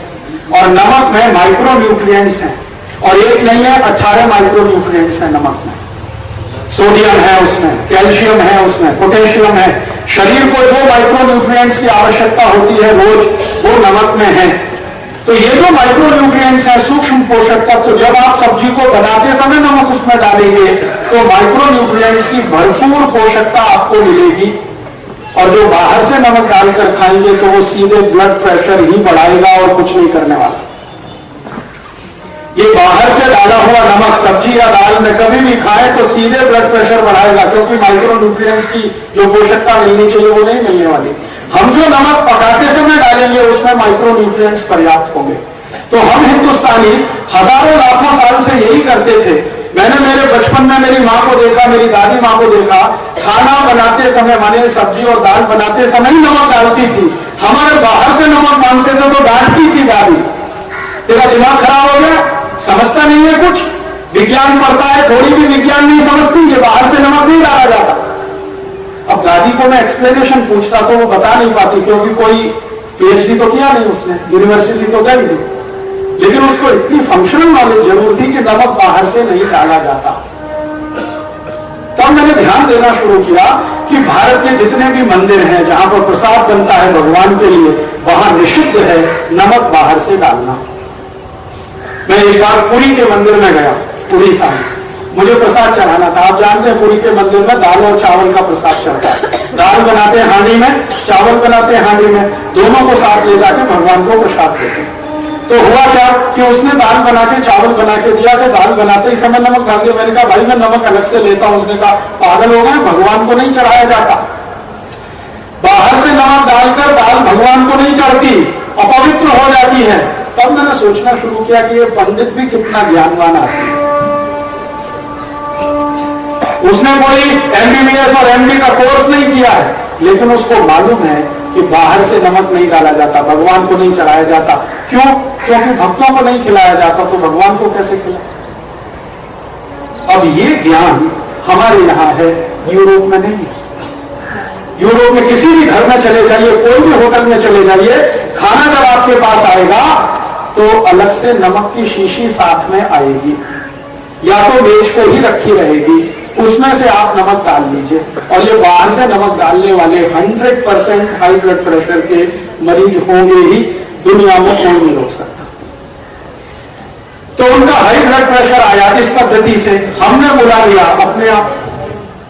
हमारे घरों में भी अब ये नमक की शीशी रख गई है डाइनिंग टेबल पे, क्योंकि नकल करने में तो हम उनसे पीछे नहीं है ना। कभी अकल लगा के सोचा नहीं कि जिस देश के दाल और सब्जी में पहले से ही नमक डलता है, वहां डाइनिंग टेबल पे क्यों रखना? तो हमने रखना शुरू कर दिया, इसे डालना शुरू कर दिया, और वो डालते डालते आदत में आ गया। अब हिंदुस्तान में 5.5 से 6 करोड़ मरीज हैं जो हाई ब्लड प्रेशर के शिकार हैं, क्योंकि नकल किया उनकी। ऐसे बीमारी आती है, ऐसे हमारा संतुलन जाता है। अब ये संतुलन गया हमारा, इस संतुलन के चले जाने से ब्लड प्रेशर के हम मरीज हो गए। अब ब्लड प्रेशर के मरीज हो गए तो लो भी होगा, हाई भी होगा, उसको क्या करेंगे आप? अब हाई हो गया, लो हो गया, जो भी हो गया। अब हमने उसके इलाज के लिए सोचना शुरू किया, तो अपना दिमाग अपने रूट्स में तो जाता नहीं, अपनी जड़ों में तो जाता नहीं। उन्होंने कुछ गोलियां बनाई थी हाई ब्लड प्रेशर की या लो ब्लड प्रेशर की, वो खाना शुरू कर दिया अंधाधुंध। और अब हम कहेंगे भाई क्या करें, गोली तो खानी ही पड़ेगी, गोली तो खानी पड़ेगी, क्या करें? जरा अक्ल से सोचना शुरू करें कि ये आया क्यों ब्लड प्रेशर हमको? तो आया हमारी गलती से। अब वो गलती पे दूसरी बड़ी गलती डॉक्टर कर रहा है। आप गए, उसने 18 गोलियां रख दी, 4 सुबह खा लेना, 4 दोपहर को, 4 शाम को खा लेना, गोली ही गोली खा लेना, सब्जी वब्जी खाना बंद कर दो, गोली को सब्जी की तरह से खाना शुरू कर दो। अब वो 18 गोली लिखने वाला डॉक्टर हमारे लिए बहुत महान डॉक्टर हो गया, क्योंकि 18 गोली खिला रहा है एक साथ, और ऊपर से 500 रुपए फीस भी ले रहा है। और उससे पूछो डॉक्टर गारंटी है? कहता जी कुछ गारंटी नहीं, जिंदगी भर खाओ। ऐसे बोलता है ना ब्लड प्रेशर की दवा के लिए डॉक्टर, जिंदगी भर खाओ। अगर जिंदगी भर खानी है तो ये दवा क्या हुई? ये तो भोजन हो गया। जिंदगी भर तो भोजन खाया जाता है, दवा नहीं खाई जाती। दवा तो 2-4 दिन खाई जाती है। दवा का इतना ही महत्व है कि शरीर का जो असंतुलन टूटा उसको वापस संतुलन में लाने में मदद करके, जिंदगी भर के लिए थोड़ी होती है। लेकिन हमने जिंदगी भर लगा दिया अपने साथ। अब जिंदगी भर हम वो जो दवा खा रहे हैं, वो दवा हमको क्या क्या करेगी वो आप नहीं जानते, डॉक्टर जानता है क्या क्या करने वाली है। हाई ब्लड प्रेशर की सब दवाएं क्या करती हैं बता दूं आपको एक छोटी सी जानकारी। हमारा ब्लड प्रेशर हाई होता है, तो साधारण भाषा में बात करता हूं, विशेषज्ञ की बात नहीं करूंगा, जल्दी समझ। ब्लड प्रेशर ज्यादा हुआ तो डॉक्टर के पास एक ही विकल्प है कि आपके शरीर से पानी बाहर निकाल दे। दूसरे शब्दों में आपके शरीर में पानी बढ़ गया। ब्लड प्रेशर ज्यादा हुआ तो शरीर में पानी बढ़ गया, ये है। तो वो पानी निकलना चाहिए, तो जितनी गोली आपको खिलाई जाएगी वो पानी निकालने वाली ही होगी। तो आपने महसूस किया, हाई ब्लड प्रेशर की गोलियां खाते ही पेशाब बार बार आता है, जल्दी जल्दी पेशाब जाना पड़ता है, क्योंकि वो पेशाब का निकलना है जो ब्लड प्रेशर को नॉर्मल करता है, गोली कुछ नहीं कर रही। अब आपको ये आदत लग गई, अब इस आदत में से आपको दूसरी कोई बीमारी शुरू हो गई, मान लो डायबिटीज हो गया, मान लो अर्थराइटिस हो गया, किसी दिन किडनी डैमेज हो गई, किसी दिन लीवर डैमेज हो गया। क्योंकि एलोपैथी में जो दवाएं हैं, उसको एलोपैथी के डॉक्टर खुद कहते हैं कि हमारे पास दवा कुछ नहीं है, जो भी है वो जहर है। आपके शरीर में कितनी ताकत है इस जहर को बर्दाश्त करने की, ये महत्व की बात है, बस है सब जहर हमारे पास। अमेरिका का एक बड़ा डॉक्टर है जिसके साथ पिछले 2-3 साल से मैं वार्तालाप कर रहा हूं ईमेल के माध्यम से, उसका नाम है डीन ऑर्मिश। वो इस बात को पूरी गंभीरता और दावे से कहता है कि एलोपैथी में कोई दवा नहीं है, जो है वो सब जहर है। गारंटी हमारी कुछ नहीं है, आपको अपने शरीर का भरोसा है कि ये जहर को झेल लिया तो जिंदा रहोगे, नहीं झेल पाए तो चले जाओगे। दवा हमारे पास कुछ नहीं। वो कहता दवा तो आपके ही पास होगी, माने भारत के पास होगी, हमारे पास तो नहीं है। अब जिनके पास दवा ही नहीं है, हम उनके पीछे घूम रहे हैं टॉर्च लेके कि भैया दे दो कुछ दवा, ब्लड प्रेशर हाई हो गया, ब्लड प्रेशर लो हो गया। उनके पीछे घूम रहे वाले MBBS पढ़े हुए, MD पढ़े हुए, जो यूरोप का ज्ञान है और यूरोप का विज्ञान है, उसको पढ़कर तैयार हुए डॉक्टर, जिनको पढ़ाया गया है एक खास तरह के वातावरण और पर्यावरण के विज्ञान के लिए। आप जान लीजिए यूरोप और अमेरिका में विकसित हुआ विज्ञान है MBBS, MD, MS, और ये अपने पर्यावरण और वातावरण का ध्यान रखते हुए बना है, उसमें वो पढ़े हैं और वहां की पढ़ी हुई बातें आपके ऊपर लागू कर रहे हैं, तो वहां भी खिचड़ी हो रही है। और वो ऐसी खिचड़ी हो रही है कि आप हंसे या रोए, आपको समझ में नहीं आता। कोई MBBS, MD डॉक्टर कहेगा भैया घी कभी मत खाना, मर जाओगे। क्योंकि यूरोप में अगर कोई घी खाएगा तो मर ही जाएगा। जानते हैं क्यों? यूरोप में मैंने आपसे कहा 8 महीने बहुत ठंडी है, नॉर्मल टेम्परेचर बहुत कम होता है, घी को डाइजेस्ट होने में बहुत मुश्किल आती है। भारत में नॉर्मल टेम्परेचर काफी अच्छा है, घी का डाइजेशन परफेक्ट हो सकता है, इसलिए हमें घी खाना तो बहुत जरूरी है। उनके लिए घी जहर है, हमारे लिए अमृत है। अब हम उनकी नकल में फंस गए, और ऐसे फंस गए कि हर एक को डरा रहा है डॉक्टर, घी खाओगे तो कोलेस्ट्रॉल बढ़ जाएगा, मत खाना। ये जो थी आराम की थी, शांति की थी, हर काम हम आराम से करते हैं और शांति से करते हैं। खाना भी खाओ तो बुजुर्ग कहते हैं धीरे धीरे खाना भाई, जल्दी मत कर। तो खाना भी धीरे धीरे खाना, कहीं जाना हो तो धीरे धीरे जाना, जल्दी मत करना। कुछ करना है तो धीरे धीरे करना, जल्दी मत करना। हमारे यहाँ जल्दी किसी चीज की नहीं है, और यूरोप अमेरिका में हर चीज की जल्दी है। और अगर आपने जल्दी नहीं की तो पिछड़ जाएंगे तो खत्म हो जाएंगे, सिस्टम ही खत्म कर देगा आपको। इस टेंशन में हर आदमी वहां जी रहा है। तो सवेरे 7 बजे फैक्ट्री में पहुंच जाता है काम पर, रात 7 बजे तक काम करता है, जाने और आने में 4 घंटे और खर्च करता है। अमेरिका और यूरोप में मैंने देखा है लोग कितने मुश्किल में जीते हैं, सोच नहीं सकते आप। सामान्य रूप से फैक्ट्री में काम करने वाले 90% लोग हैं जो नौकर की तरह से रहते हैं। अमेरिका और यूरोप में 90% नौकर हैं। इनको नौकरी पे जाना है, फैक्ट्री 7 बजे चालू हो जाती है। जिस देश में साल में 8 महीने सूरज न निकलता हो, वहां सवेरे 7 बजे फैक्ट्री का चालू होना कितना त्रास है, जरा सोचो इसको। और 7 बजे फैक्ट्री में पहुंचना है तो 5 बजे घर छोड़ना पड़ता है, क्योंकि घर और फैक्ट्री में कम से कम 100 मील की दूरी है। 5 बजे घर छोड़ना पड़ेगा। 5 बजे घर छोड़ने के लिए 4 बजे उठना ही पड़ेगा, और 4 बजे उठने के लिए कम से कम 8 बजे सोना जरूरी है। लेकिन 8 बजे कोई नहीं सो पाता वहां, क्योंकि फैक्ट्री से लौटने में ही 9 से 10 बज जाते। नींद पूरी नहीं हो रही है, टेंशन में नींद ले रहे हैं, बीमार नहीं बनेंगे तो क्या होगा, जरा सोचो।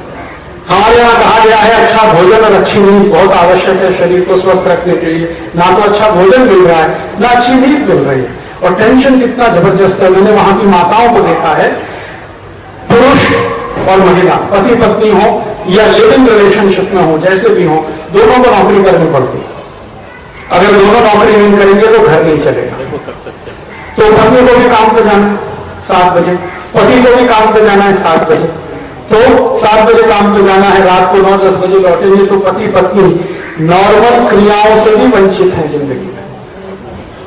साधारण जीवन को चलाने की जो क्रियाएं ना पति पत्नी की, उनसे भी वंचित है, क्योंकि स्ट्रेस और टेंशन इतना है, करें क्या।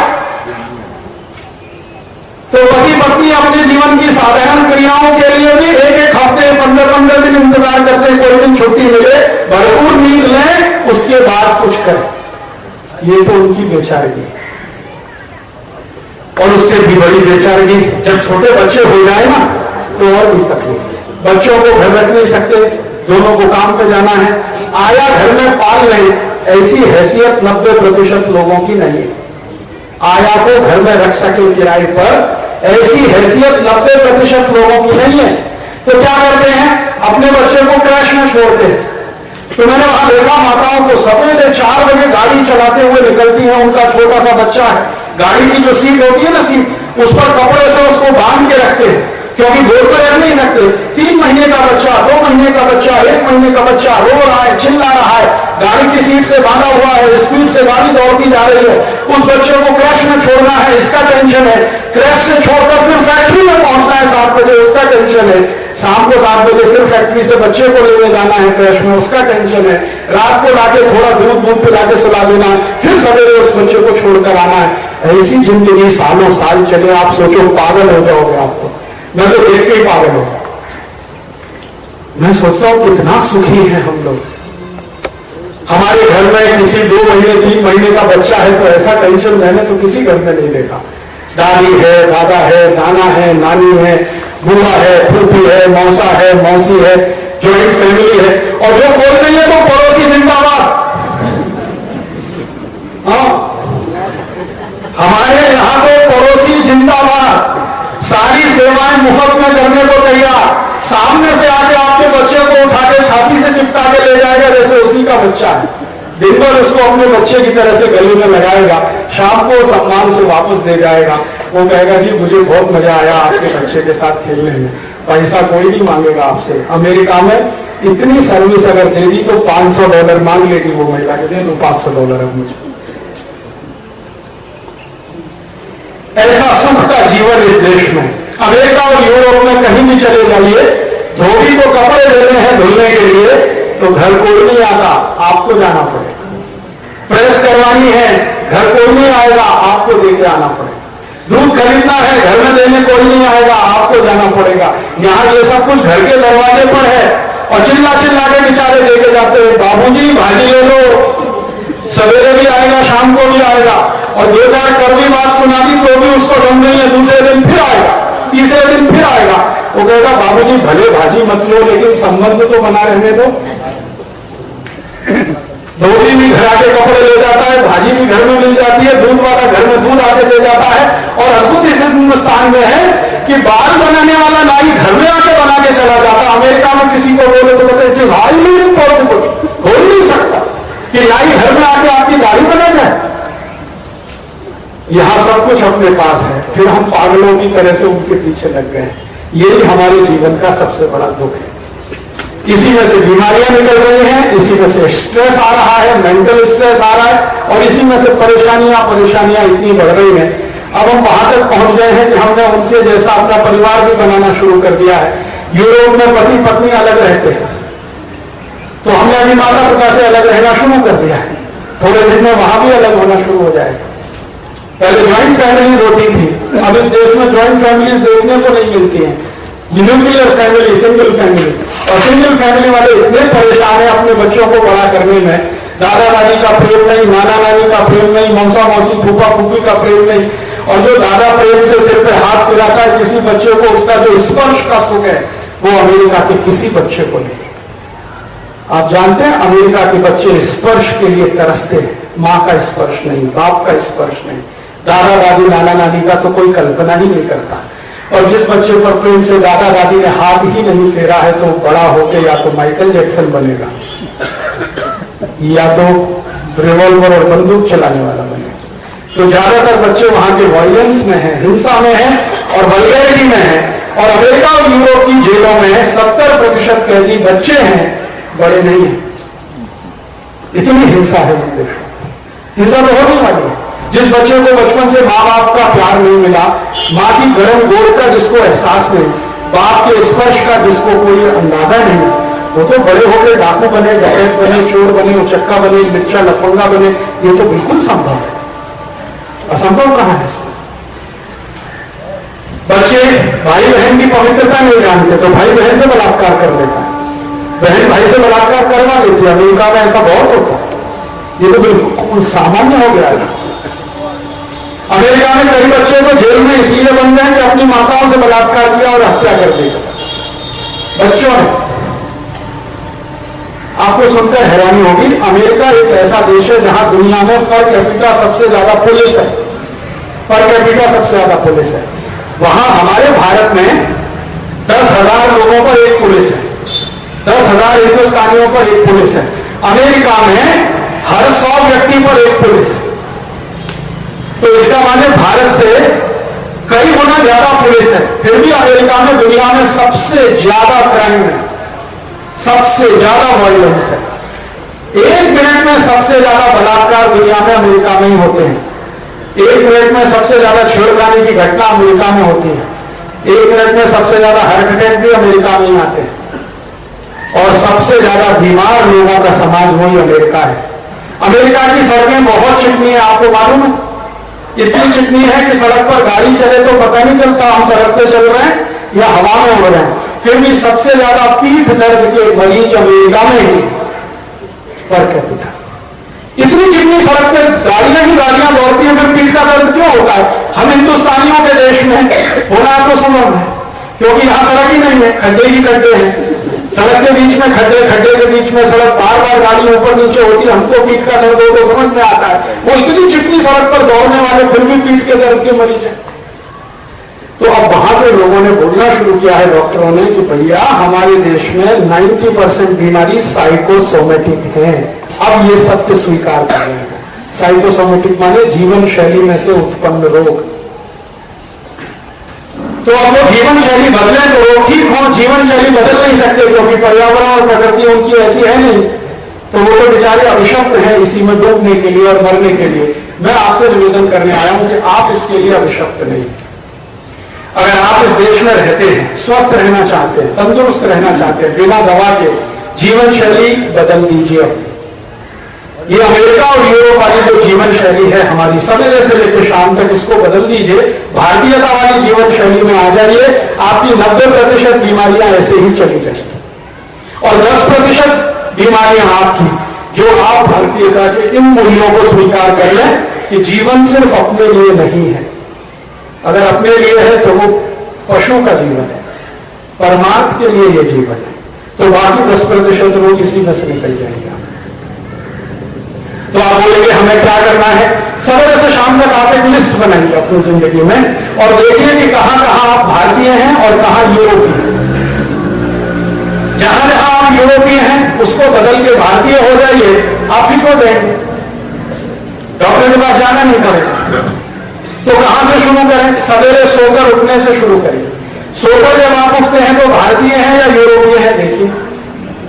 अगर आप सूर्योदय के पहले उठ रहे हैं तो आप भारतीय हैं, सूर्य निकलने के बाद उठें तो आप भारतीय नहीं हैं। तो उठना सुबह जल्दी कर दीजिए, यहां से शुरू हो जाएगा। जल्दी सुबह उठ जाइए, सूर्य निकलने से पहले तो जरूर उठ जाइए। ब्रह्म मुहूर्त इस देश में सबसे अच्छा माना जाता है, जो सुबह 3:30 पौने 4 बजे शुरू हो जाता है। 3:30 पौने 4 पर नहीं उठ सकते तो सूरज निकलने से 10-15 मिनट पहले उठ जाइए, इतना तो कर सकते हैं। और उसमें उठने के बाद आपका जो आसन है, प्राणायाम है, योग है, ध्यान है, समाधि है, जो करना है सब करिए, क्योंकि सुबह से अच्छा कोई समय नहीं। ये भारत के शास्त्रों में ऋषियों ने, मुनियों ने हजारों लाखों साल के परीक्षण के बाद लिखा कि सुबह से अच्छा कोई समय नहीं है। तो सुबह के समय में सब अच्छे काम करिए, जितने अच्छे से अच्छे, योग करना है, प्राणायाम करना है, ध्यान धरना है, समाधि में जाना है, जो करना है वो सुबह करिए। और ये सब करने के बाद अपना जीवन शुरू करिए।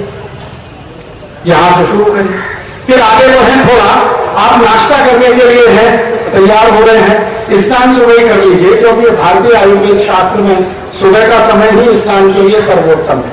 तो स्नान सुबह ही कर लीजिए। और स्नान के लिए ध्यान रखिए, भागवत ऋषि का एक सूत्र है, भागवत बहुत महान व्यक्ति हुए, हम शायद बहुत कम लोग जानते हैं उनके बारे में, क्योंकि प्रचार कम हुआ उनके बारे में। चरक वो चरक और एक उन्हीं की कैटेगरी के थे भागवत। आयुर्वेद में तीन महान ऋषि माने जाते हैं, चरक, सुश्रुत और भागवत। वैसे तो और भी हुए, भाव प्रकाश थे, निघंटु थे, आदि आदि बहुत थे, लेकिन इन तीन को सर्वोत्तम माना जाता है। जैसे हम देवी देवताओं को मानते हैं ना, ब्रह्मा विष्णु महेश, वैसे यह है चरक, सुश्रुत और भागवत। भागवत का सूत्र है, संस्कृत में है, मैं लंबा नहीं करना चाहता, सीधे शॉर्ट में बताता हूं कि स्नान करना है तो सुबह ही करिए और ठंडे पानी से करिए, गर्म पानी से कभी भी मत नहाइए। और चरक ने भागवत ने ये कहा है कि ठंडे पानी से स्नान इसीलिए करना है कि हमारी जो प्रकृति है और पर्यावरण वातावरण है वो गर्म पानी के अनुकूल नहीं है नहाने में।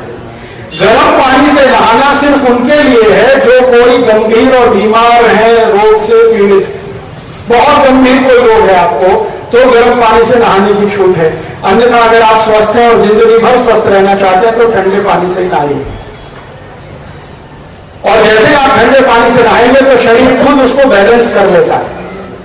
शरीर में जैसे ही ठंडक आएगी ना, उसको गर्म करने के लिए शरीर में हाइपोथैलेमस अपने आप सक्रिय हो जाता है और उसकी क्रिया अपने आप आपको थोड़ी देर में नॉर्मल कर देगी, बैलेंस कर देगी।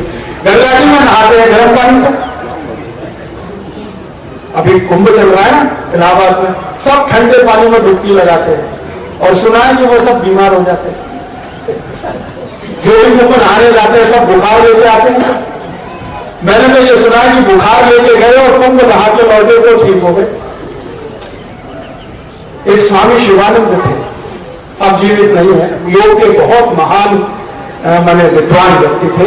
उनका आश्रम, उनके यहाँ मेरे पिताजी जाया करते थे। मेरी माताजी पिताजी उनको अपना गुरु मानते रहे। तो मेरे पिताजी माताजी ने बताया कि स्वामी जी के यहाँ बहुत बार ऐसे लोग आते थे जिनको बुखार आ रहा है, सर्दी जुकाम हो रहा है, तो स्वामी जी कहते थे जाओ फिर गंगा में डुबकी लगा के आओ।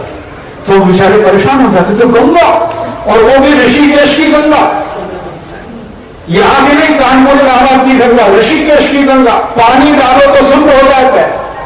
तो स्वामी जी कहते थे डुबकी लगा के आओ, और एक नहीं 3 लगा के आना।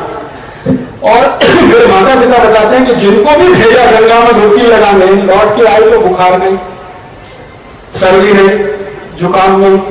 तो स्वामी जी से पूछते, स्वामी जी ये क्या चमत्कार है? तो स्वामी जी कहते थे कुछ चमत्कार नहीं है, ये गंगा का पानी उतना ही वैज्ञानिक है जितना कि विज्ञान में कोई दूसरा सत्य है। ये शरीर को अपना ही बैलेंस बना लेता। तो यहाँ ठंडे पानी से नहाने का रिवाज है, इसलिए गंगा में डुबकी लगाना, त्रिवेणी में डुबकी लगाना है।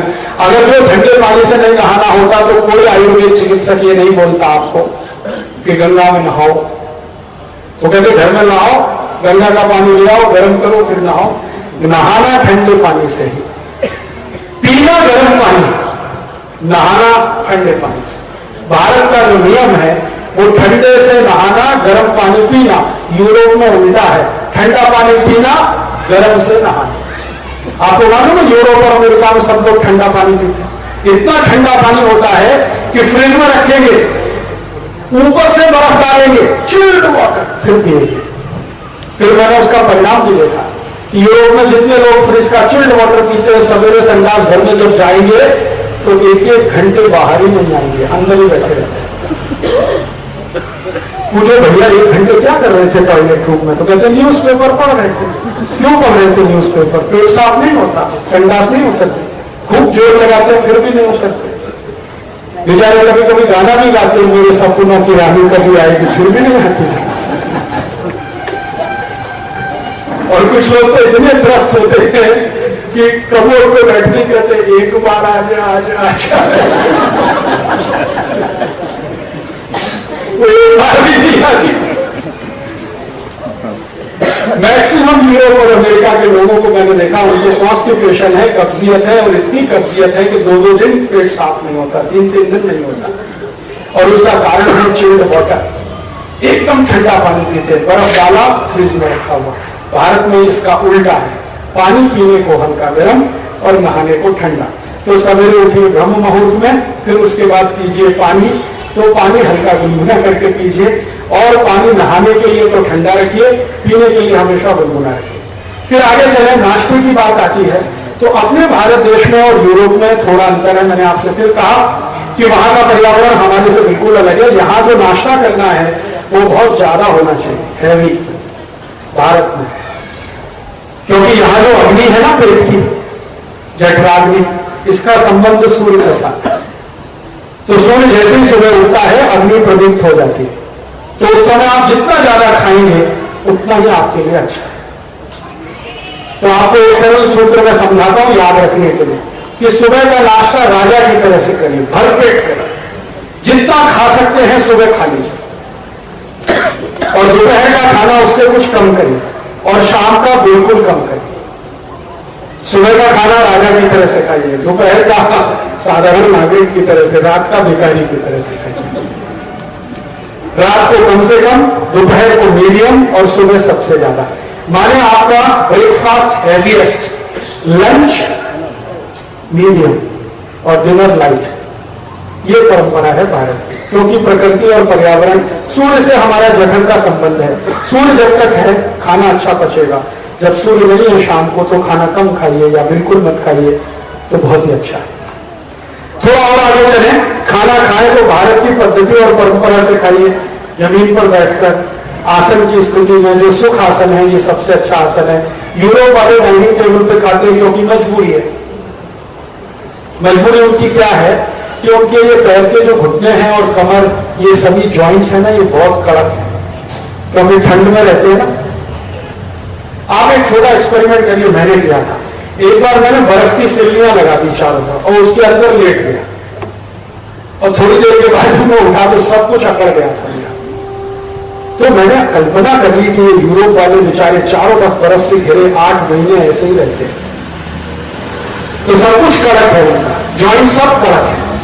तो अगर जॉइंट्स कड़क होंगे तो आसानी से फोल्ड नहीं होंगे, तो इसलिए वो या तो स्टैंडिंग पोजीशन में काम करते हैं। आप यूरोप में किसी भी फैक्ट्री में जाएंगे, अमेरिका की किसी भी फैक्ट्री में जाएंगे, लोग खड़े होकर ही काम करते हैं, बैठ के कोई काम नहीं करता वहां, सब खड़े होकर काम करते हैं। स्टैंडिंग पोजीशन कर नहीं सकते बैठ के, बहुत कड़क है जॉइंट्स।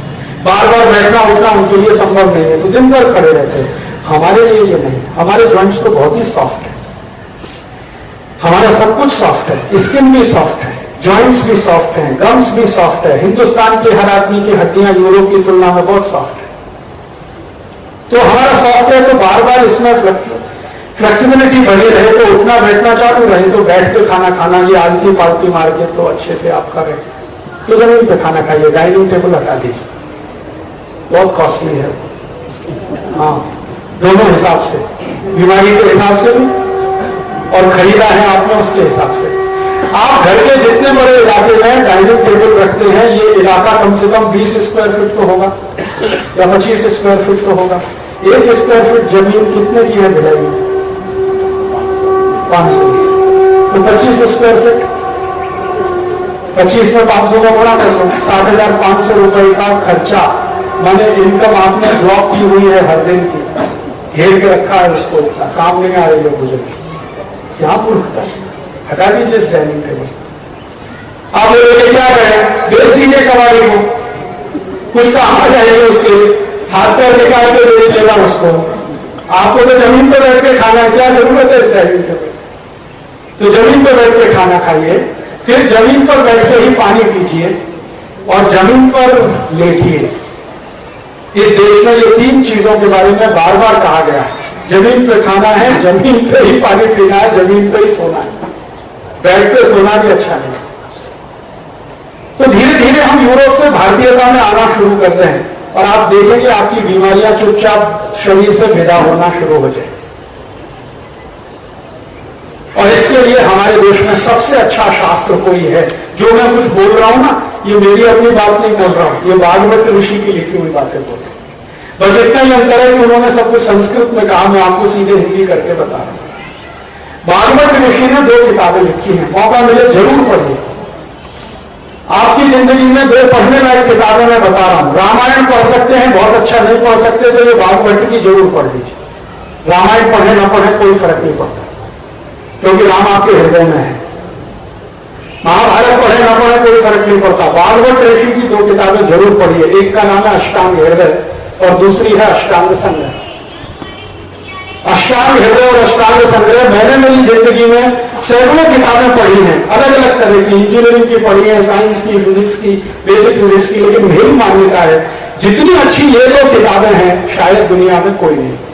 ये मिलती है बाजार में, अष्टांग हृदय भी मिलती है, अष्टांग संग्रह भी मिलती है, भागवत इसके लेखक हैं, इनके सूत्र हैं छोटे छोटे छोटे छोटे, इनका आप पालन कर लीजिए। भागवत के सूत्रों को मैं आपको बता देता हूं, पुस्तक जब आप पढ़े तब पढ़ लेना, 10-15 सूत्र बता देता हूं, तो आपकी जीवन शैली में से स्वस्थ कैसे हो जाए, आप निरोगी कैसे हो जाए, रोग मुक्त कैसे हो जाए, ये इसमें से समझ में आ जाए। भागवत जी कहते हैं खाना कभी भी खाएं, जमीन पर खाइए, ये तो एक बात मैंने बता दी, पानी कभी भी पिए, जमीन पर बैठ के पिए। खाना खाने के लिए वो बोलते हैं कि खाने के साथ पानी मत पीजिए। नेचुरोपैथी में भी यही सोचते हैं, खाने के कम से कम 1 घंटे बाद, 1.5 घंटे बाद पानी पीजिए, तुरंत पानी मत पीजिए। कोई बहुत इमरजेंसी हो तो उसके लिए सूत्र ये है कि एक धान्य से दूसरे धान्य के बीच में जो आप करते हैं ना ट्रांसफॉर्मेशन, माने आप गेहूं की रोटी खा रहे थे, ये एक धान्य है, अब आप चावल खाना शुरू कर रहे हैं, ये दूसरा धान्य, तो दोनों के बीच के जंक्शन पर थोड़ा 1 घूंट पानी पी लीजिए बस।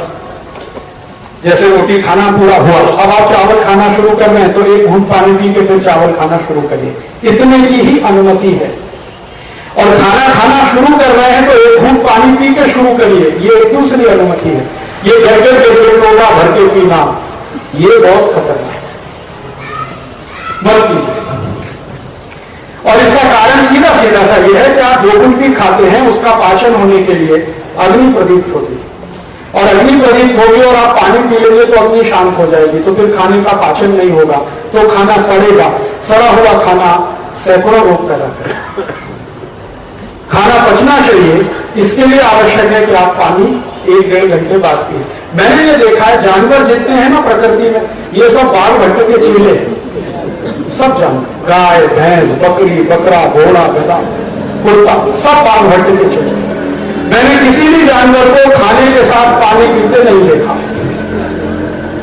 गाय सवेरे खाना खाएगी, भरपेट पानी दोपहर को पिए, भैंस सवेरे खाना खाएगी, भरपेट पानी दोपहर को पिए, बकरी सवेरे खाएगी, पानी दोपहर को पिएगी, चिड़िया पक्षी सब खाना सुबह खाएंगे, भरपेट पानी सब दोपहर को पिएंगे। मनुष्य एक ऐसा मूर्ख प्राणी है जो खाने के साथ गटगट पिएगा और खाने के बाद तो लोटे पर लोटा पिएगा, बहुत खराब है। जब भैंस समझती है तो आप तो समझ जाइए। हमारे जानवरों में सबसे मूर्ख भैंस मानी जाती है, उसको भी भागवत का सूत्र समझता है, तो आप तो समझ लीजिए। आज से इस नियम को पालन करिए, और मैं आपको बहुत विनम्रता पूर्वक कह रहा हूं कि आज से आप ये शुरू कर दीजिए, आज से तीसरे दिन में आपको इसके असर दिख जाएंगे। क्या असर दिखेंगे? खाने के 1.5 घंटे बाद अगर आप पानी पी रहे 1.5-2 घंटे के बाद, सबसे पहले आपका ये एड़ी का दर्द चला जाएगा, अगर है तो सबसे पहले तीसरे दिन से। 4-5 दिन के बाद आपके ये घुटने के दर्द में कमी आ जाएगी, 8-10 दिन के बाद कमर का दर्द कम हो जाएगा, 15 दिन के बाद एड़ी का दर्द और घुटने का दर्द चला ही जाए तो बहुत आश्चर्य मत करना आप इसमें। 3-4 दिन अगर आपने ये किया तो पेट में गैस बनना बंद, खट्टी डकार आना बंद, मुंह में पानी आना बंद, अच्छी नींद आएगी।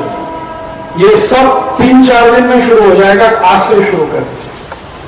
मैं ये काम सालों से कर रहा हूं और इसका लाभ मुझे ये है कि कभी डॉक्टर के पास जाने की जरूरत नहीं पड़ती। कभी जाता भी हूं तो ब्लड प्रेशर नॉर्मल है, शुगर नॉर्मल है, ट्राइग्लिसराइड नॉर्मल है, कोलेस्ट्रॉल नॉर्मल है, कोई तकलीफ नहीं है। आप भी करिए, बहुत सरल है।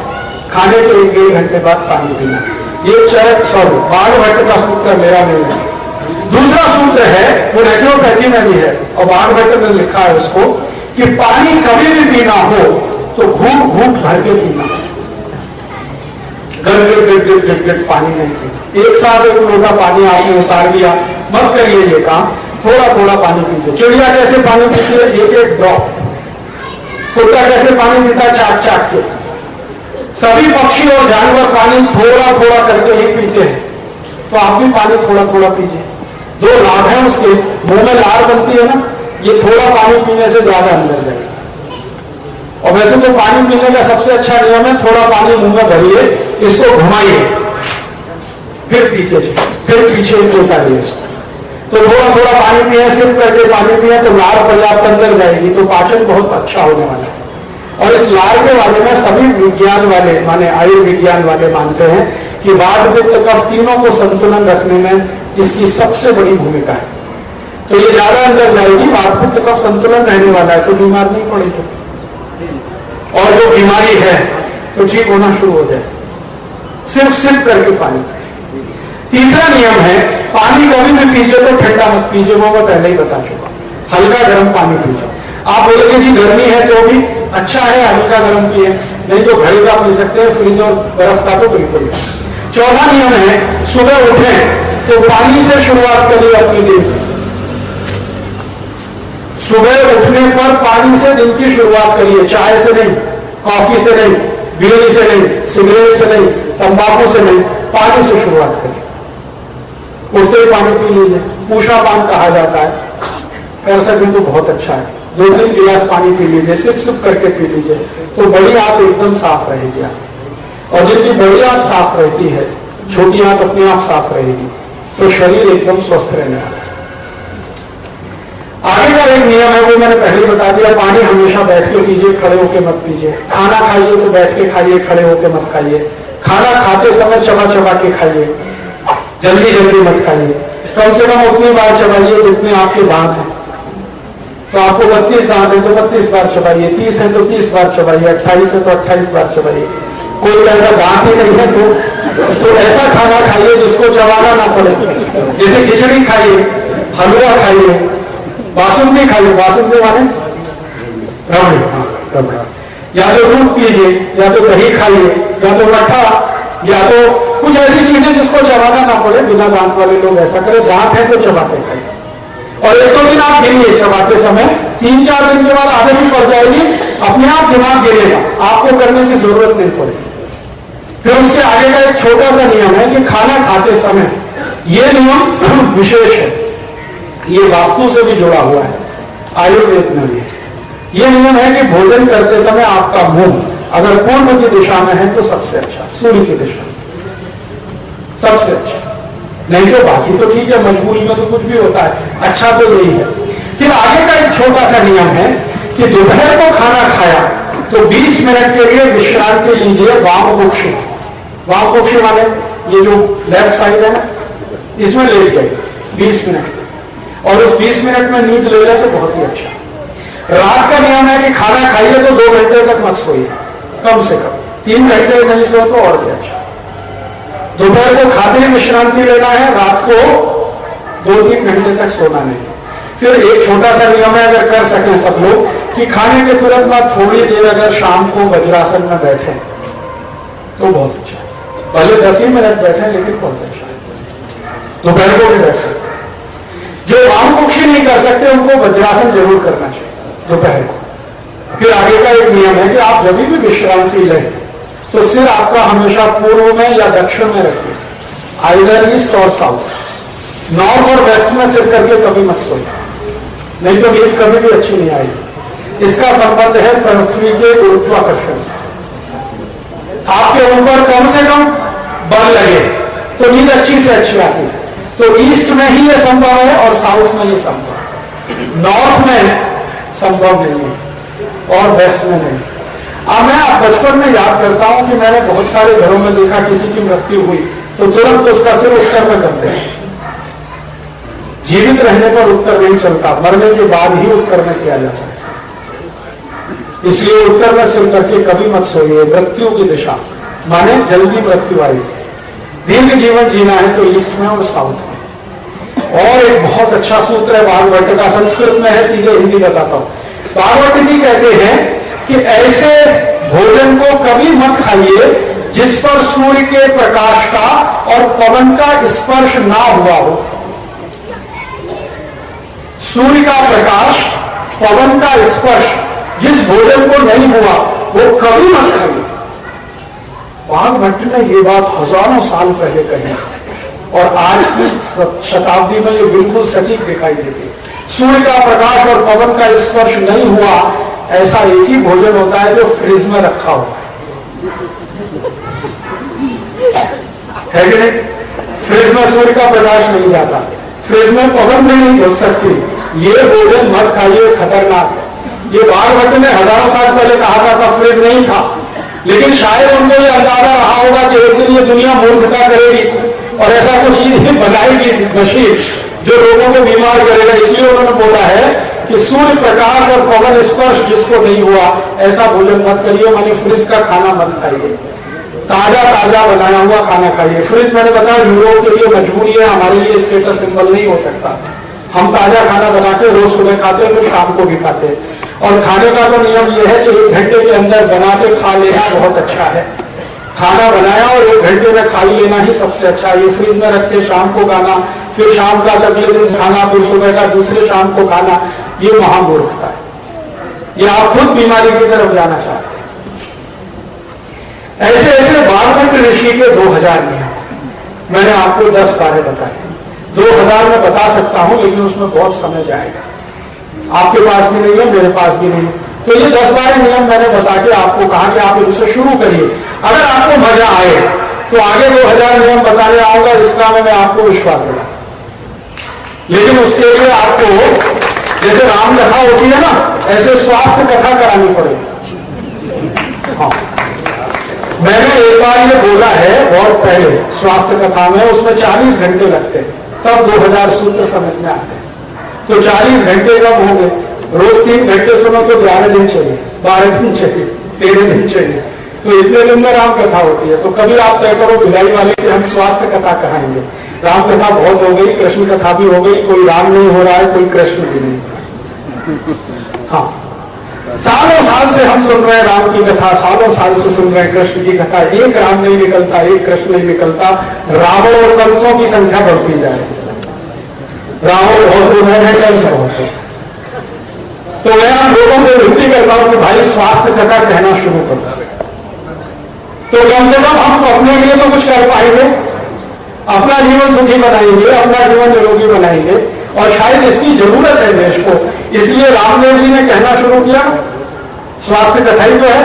और लोग सवेरे सवेरे 4 बजे सब छोड़ छाड़ कर पहुंच जाते हैं स्वामी जी के पास, और स्वामी जी बोले पैर ऊपर कर लो तो ऊपर, सिर नीचे कर लो तो नीचे। 100 करोड़ रुपए का मालिक, 200 करोड़ रुपए का मालिक स्वामी जी के कहने को सिर नीचे कर रहा है, पांव ऊपर कर रहा है। स्वामी जी कहते हैं 2 मिनट ऐसे करते, नीचे नहीं गिराना, ऊपर। जो आदमी कभी 8 बजे पहले सोकर नहीं उठा, वो रामदेव जी के यहाँ सवेरे 4 बजे पहुंच जाता है, गाड़ियां लाइन से लगाता है। कारण क्या है? शायद उसकी जरूरत है उसको, इसलिए ना।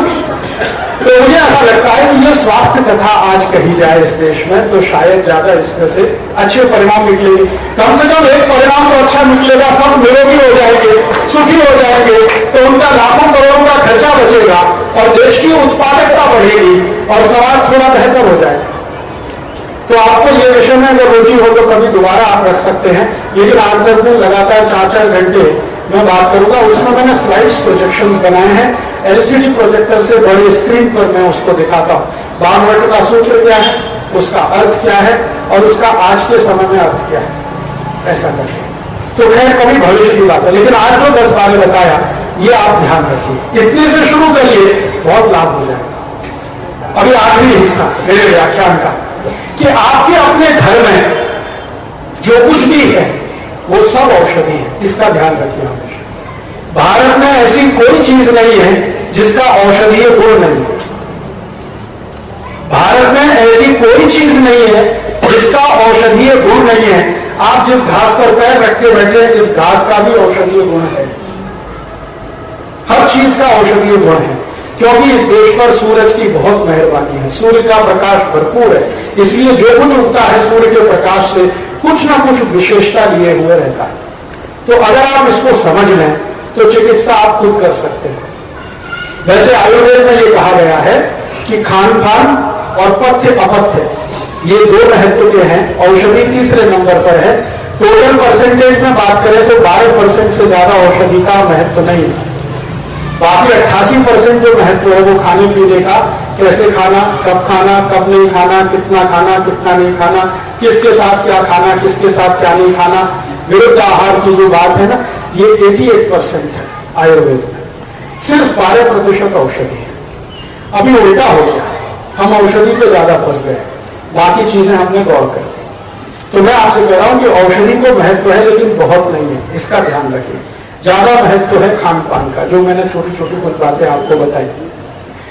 और क्या खाना क्या नहीं खाना, किसके साथ खाना किसके साथ नहीं खाना, विरुद्ध आहार जो है ना, ये बहुत महत्व का है। दूध और दही साथ में नहीं खाना, बहुत जरूरी है। घी और शहद साथ में नहीं खाना, नहीं तो तकलीफ आएगी। कभी भी उड़द की दाल और दही साथ में नहीं खाना, एक दूसरे के विपरीत। जो उड़द की दाल और दही खाएं तो तैयार रहिए, ब्लड प्रेशर भी बढ़ेगा, हार्ट अटैक भी आएगा। मैंने ये एक्सपेरिमेंट खुद मेरे ऊपर किया। उड़द की दाल के वो बड़े बनाते हैं, दही बड़े, ये सबसे खतरनाक। हाँ, दही बड़े बनाने हो तो मूंग की दाल के बनाइए, उड़द की दाल के नहीं। उड़द की दाल दही कभी भी साथ में नहीं, आयुर्वेद ने इसको बहुत निषिद्ध बोला। मूंग की दाल दही खा सकते हैं, अरहर की दाल दही खा सकते हैं, मसूर की दाल दही भी चलता है, उड़द की दाल के साथ दही बिल्कुल नहीं चलता। और ये बात मैंने एक ऐसे वैद्य के मुंह से सुनी जो लगभग 60 साल से आयुर्वेद चिकित्सा करते हैं, जयपुर में रहते हैं। तो मैंने विश्वास नहीं किया, तो फिर उन्होंने पढ़ा दिया मुझे शास्त्र में, तो फिर भी मुझे कम विश्वास हुआ। तो उनका चलो अभी तुम्हारे ऊपर परीक्षण करता। तो उन्होंने मेरा ब्लड प्रेशर चेक किया, नोट कर लिया, फिर उन्होंने मुझे बड़े खिला दिए, उड़द की दाल और दही के बड़े खिलाए। खाते ही फिर ब्लड प्रेशर चेक किया, मेरा ब्लड प्रेशर हाई था। तब मुझे भरोसा हो गया और उस दिन से मैंने सबको बोलना शुरू किया। और जो ये रोज खा रहे थे उन्होंने बंद किया, तो वो खुद महसूस करते हैं कि पहले से भी अच्छा लगता है। तो उड़द की दाल दही मत खाइए, शहद माने घी साथ में मत खाइए, दूध और दही कभी साथ में मत खाइए। खीर बनाई है तो मट्ठा मत पीजिए, मट्ठा पिया तो खीर मत खाइए, दही खाया है तो कभी खीर मत खाइए, खीर खाइए तो ये तो सब आप समझते हैं। तो विरुद्ध आहार कभी भी साथ में मत करिए। इसी विरुद्ध आहार की आगे की एक श्रेणी है, माताओं बहनों को विशेष रूप से कह रहा हूं, मिक्स वेजिटेबल कभी मत खाइए। एक बार में एक ही सब्जी खाइए, एक बार में एक ही सब्जी खाइए। लौकी की सब्जी है तो लौकी की ही खाइए, उसमें आलू मत मिलाइए। ये हर चीज में आलू मिलाना ये यूरोप वालों की मजबूरी है, क्योंकि उनके पास आलू के अलावा कुछ नहीं है। हर चीज में आलू आलू आलू, आप मत करिए ये धंधा। बिना आलू के सब्जियां बनती हैं, बहुत स्वादिष्ट बनती है। और मिक्स मत करिए सब्जियों को कभी भी, आलू और टमाटर जैसे बना दिया, या पत्ता गोभी में हमने गाजर मिला दिया, या फूल गोभी में गाजर मिला दिया, या मटर फूल गोभी और गाजर एक साथ बना दिया, ये अलग अलग करिए। एक सब्जी एक ही खाइए एक बार। और नियम इसका इतना माइक्रो लेवल का है कि आपने भोजन करना शुरू किया, आपके पास 3 सब्जियां हैं, तीनों सेपरेट है। मान लो एक लौकी की सब्जी है, एक कद्दू की सब्जी है, एक टमाटर की, तीनों अलग अलग है।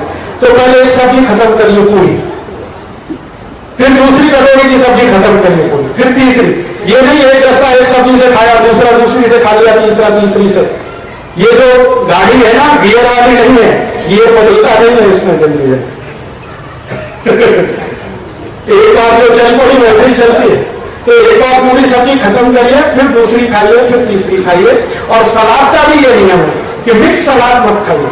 आपको खाना है तो खीरा खाइए, भरपेट खाइए, ककड़ी खाइए, भरपेट खाइए, गाजर खानी है भरपेट खाइए, जो खाना है भरपेट खा लीजिए आप, उसमें कोई तकलीफ नहीं है। ये मिला मिला के ये ठीक, नहीं तो शरीर को बहुत तकलीफ है। तो क्या खाना है ये ध्यान रखना है, किसके साथ क्या खाना है ये भी बहुत महत्व का है, इसे भी ध्यान रखना है। कैसे खाना है थोड़ी थोड़ी कुछ बातें बता दिए। और अंत में जो मैं बताने जा रहा हूं वो ये कि आपके रसोई में जो कुछ है मैं ध्यान देके आपको समझाना चाहता हूं कि सब मेडिसिन आपके पास है, ऐसी कोई चीज नहीं है जो औषधि नहीं है। हम उसका उपयोग करें औषधीय रूप में। तो आप बोलेंगे जी क्या क्या है। एक बार मैंने रसोई घर की सूची बनाई तो मैंने देखा कि उसमें 108 दवाएं, गरीब से गरीब घर के रसोई में भी 108 दवाएं। आपको उनका महत्व मालूम हो तो कि किसमें क्या करें। अब वैसे हम सब रसोई में मसाले इस्तेमाल करते ही हैं, वो वास्तव में सभी औषधियां हैं, उनके दूसरे स्वरूप भी हैं उपयोग करने के, वो मैं आपसे कहना चाहता हूं। आपके रसोई में एक बहुत अच्छी सुंदर दवा है, उसका नाम है मेथी का दाना। मेथी का दाना बहुत ही सुंदर, बहुत अद्भुत। आपके शरीर में वात, पित्त और कफ 3 असंतुलन है आयुर्वेद के हिसाब से। तो वात और कफ ये जो 2 असंतुलन है ना, सबसे अच्छे तरीके से ठीक करने की ताकत मेथी के दाने है। वात और कफ, वात के जितने असंतुलन है, जैसे घुटने दर्द कर रहे हैं, एड़ी दर्द कर रही है, कमर दर्द कर रही है, कंधे दर्द कर रहे हैं, सभी जॉइंट्स में आपको पेन हो रहा है, संधिवात हो गया है, अर्थराइटिस हो गया, रूमेटॉइड अर्थराइटिस हो गया, ऑस्टियोआर्थराइटिस हो गया, ये सब रोग मेथी दाने से ठीक होते हैं। मेथी दाने का अच्छा उपयोग करें। अगर आपको वात की तकलीफ है तो मेथी दाना जरूर लीजिए, नहीं है तो मत लीजिए, है तो जरूर लीजिए। वात की कोई भी तकलीफ है, मेथी दाना लेने के कई तरीके हैं। मेथी दाने का पाउडर बना के फंकी रूप में ले सकते हैं, लेकिन सबसे अच्छा तरीका है उसको पानी में डाल दीजिए, दाने को रात भर रखा रहने दीजिए, सवेरे उठ के पानी को पी लीजिए, पीछे से दाना चबा के खा लीजिए।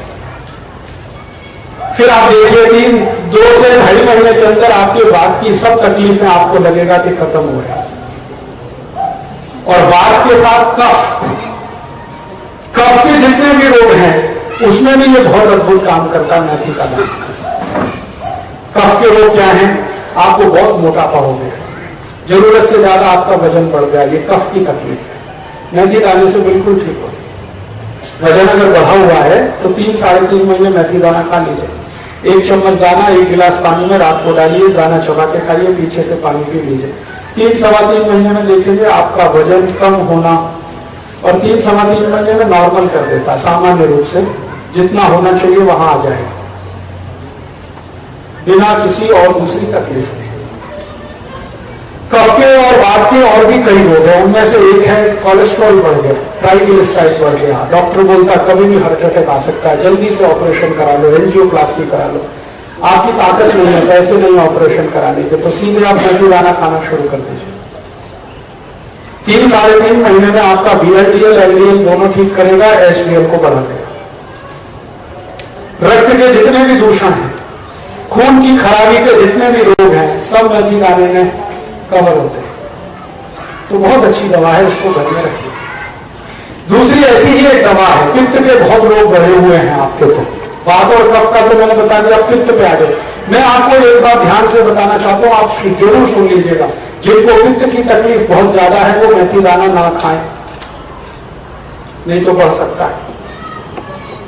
पित्त की तकलीफ जिनको है वो मेथी दाना ना खाएं। तो फिर आप बोलेंगे पित्त वालों को क्या? पित्त वालों को मेथी दाने के ही इक्विवेलेंट एक औषधि है त्रिफला चूर्ण, बहुत अच्छा है, अद्भुत है। करके देखिए कभी त्रिफला चूर्ण का कर्म होता है, लगातार थोड़े दिन त्रिफला चूर्ण खाइए, अद्भुत परिणाम आपको दिखे। आपको लगेगा कि आप 10 साल कम उम्र के आ गए, माने उम्र आपको ऐसा लगेगा कि कम हो रहे हैं, एनर्जी बढ़ रही है। 70 साल के आप बूढ़े हैं, आपको लगेगा कि अब तो मैं 60 साल का हूं, 60 साल वाले को लगेगा मैं 50 साल। और आजकल एक शब्द चल गया ना, एंटीऑक्सीडेंट एंटीऑक्सीडेंट एंटीऑक्सीडेंट। त्रिफला चूर्ण से बड़ा कोई एंटीऑक्सीडेंट नहीं दुनिया, कोई नहीं, इससे बड़ा। तो आप ये खाइए। त्रिफला चूर्ण के खाने का नियम ये है कि आप इसको अगर गुड़ के साथ मिला के खाएंगे तो अच्छा रहेगा, अकेला खाएंगे तो शरीर में आदत पड़ जाती है इसकी, फिर तो बिना त्रिफला चूर्ण खाए अच्छा ही नहीं लगता।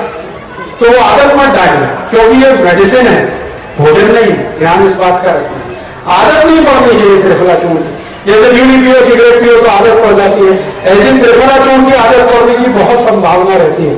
तो इसकी आदत ना पड़े, इसके लिए सावधानी रखिए कि थोड़ा गुड़ मिला के खाइए,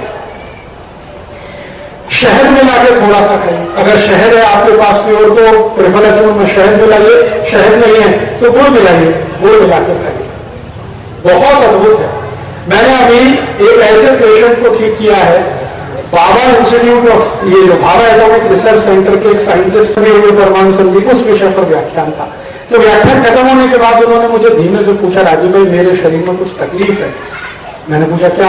तो वो अंदर ले ले, शर्ट उतारा, पैंट उतारा, तो मैंने देखा जगह जगह घाव थे, खून टपकता था उसमें से। कब से है? तो उन्होंने कहा बहुत समय हो गया, बहुत इलाज किया, ठीक ही नहीं हो रहा है, क्या करूं क्या नहीं करूं। तो मैंने उनसे कहा ये ठीक तो हो जाए।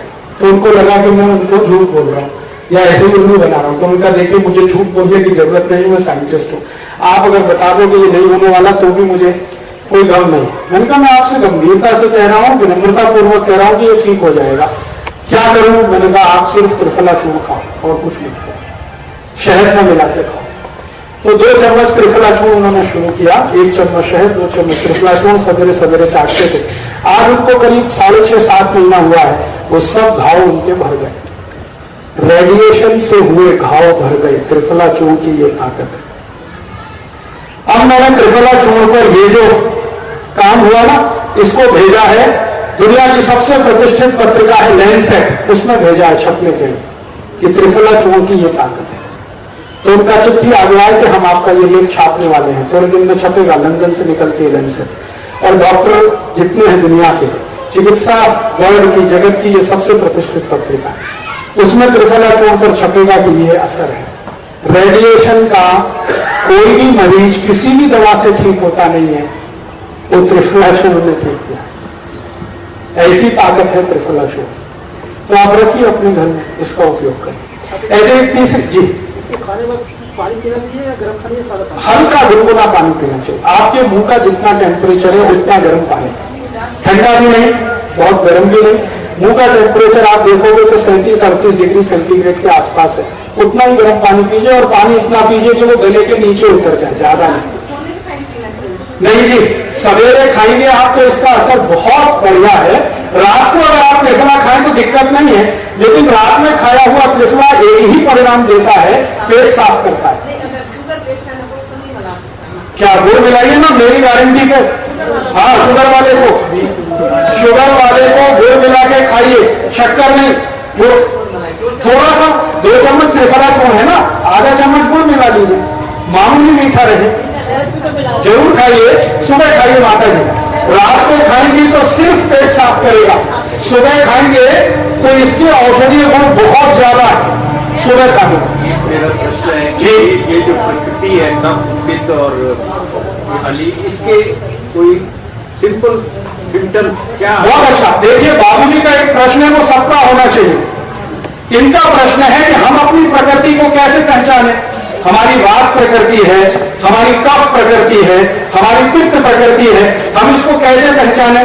तो इसके लिए सरल सरल सूत्र सिम्टम्स वाले लिख दिए हैं, उसकी एक किताब छपा दिया है, वो किताब यहाँ है, आप ले जाइए, उसको आराम से कभी भी बैठ के ध्यान से पढ़िए और दूसरों को भी पढ़िए।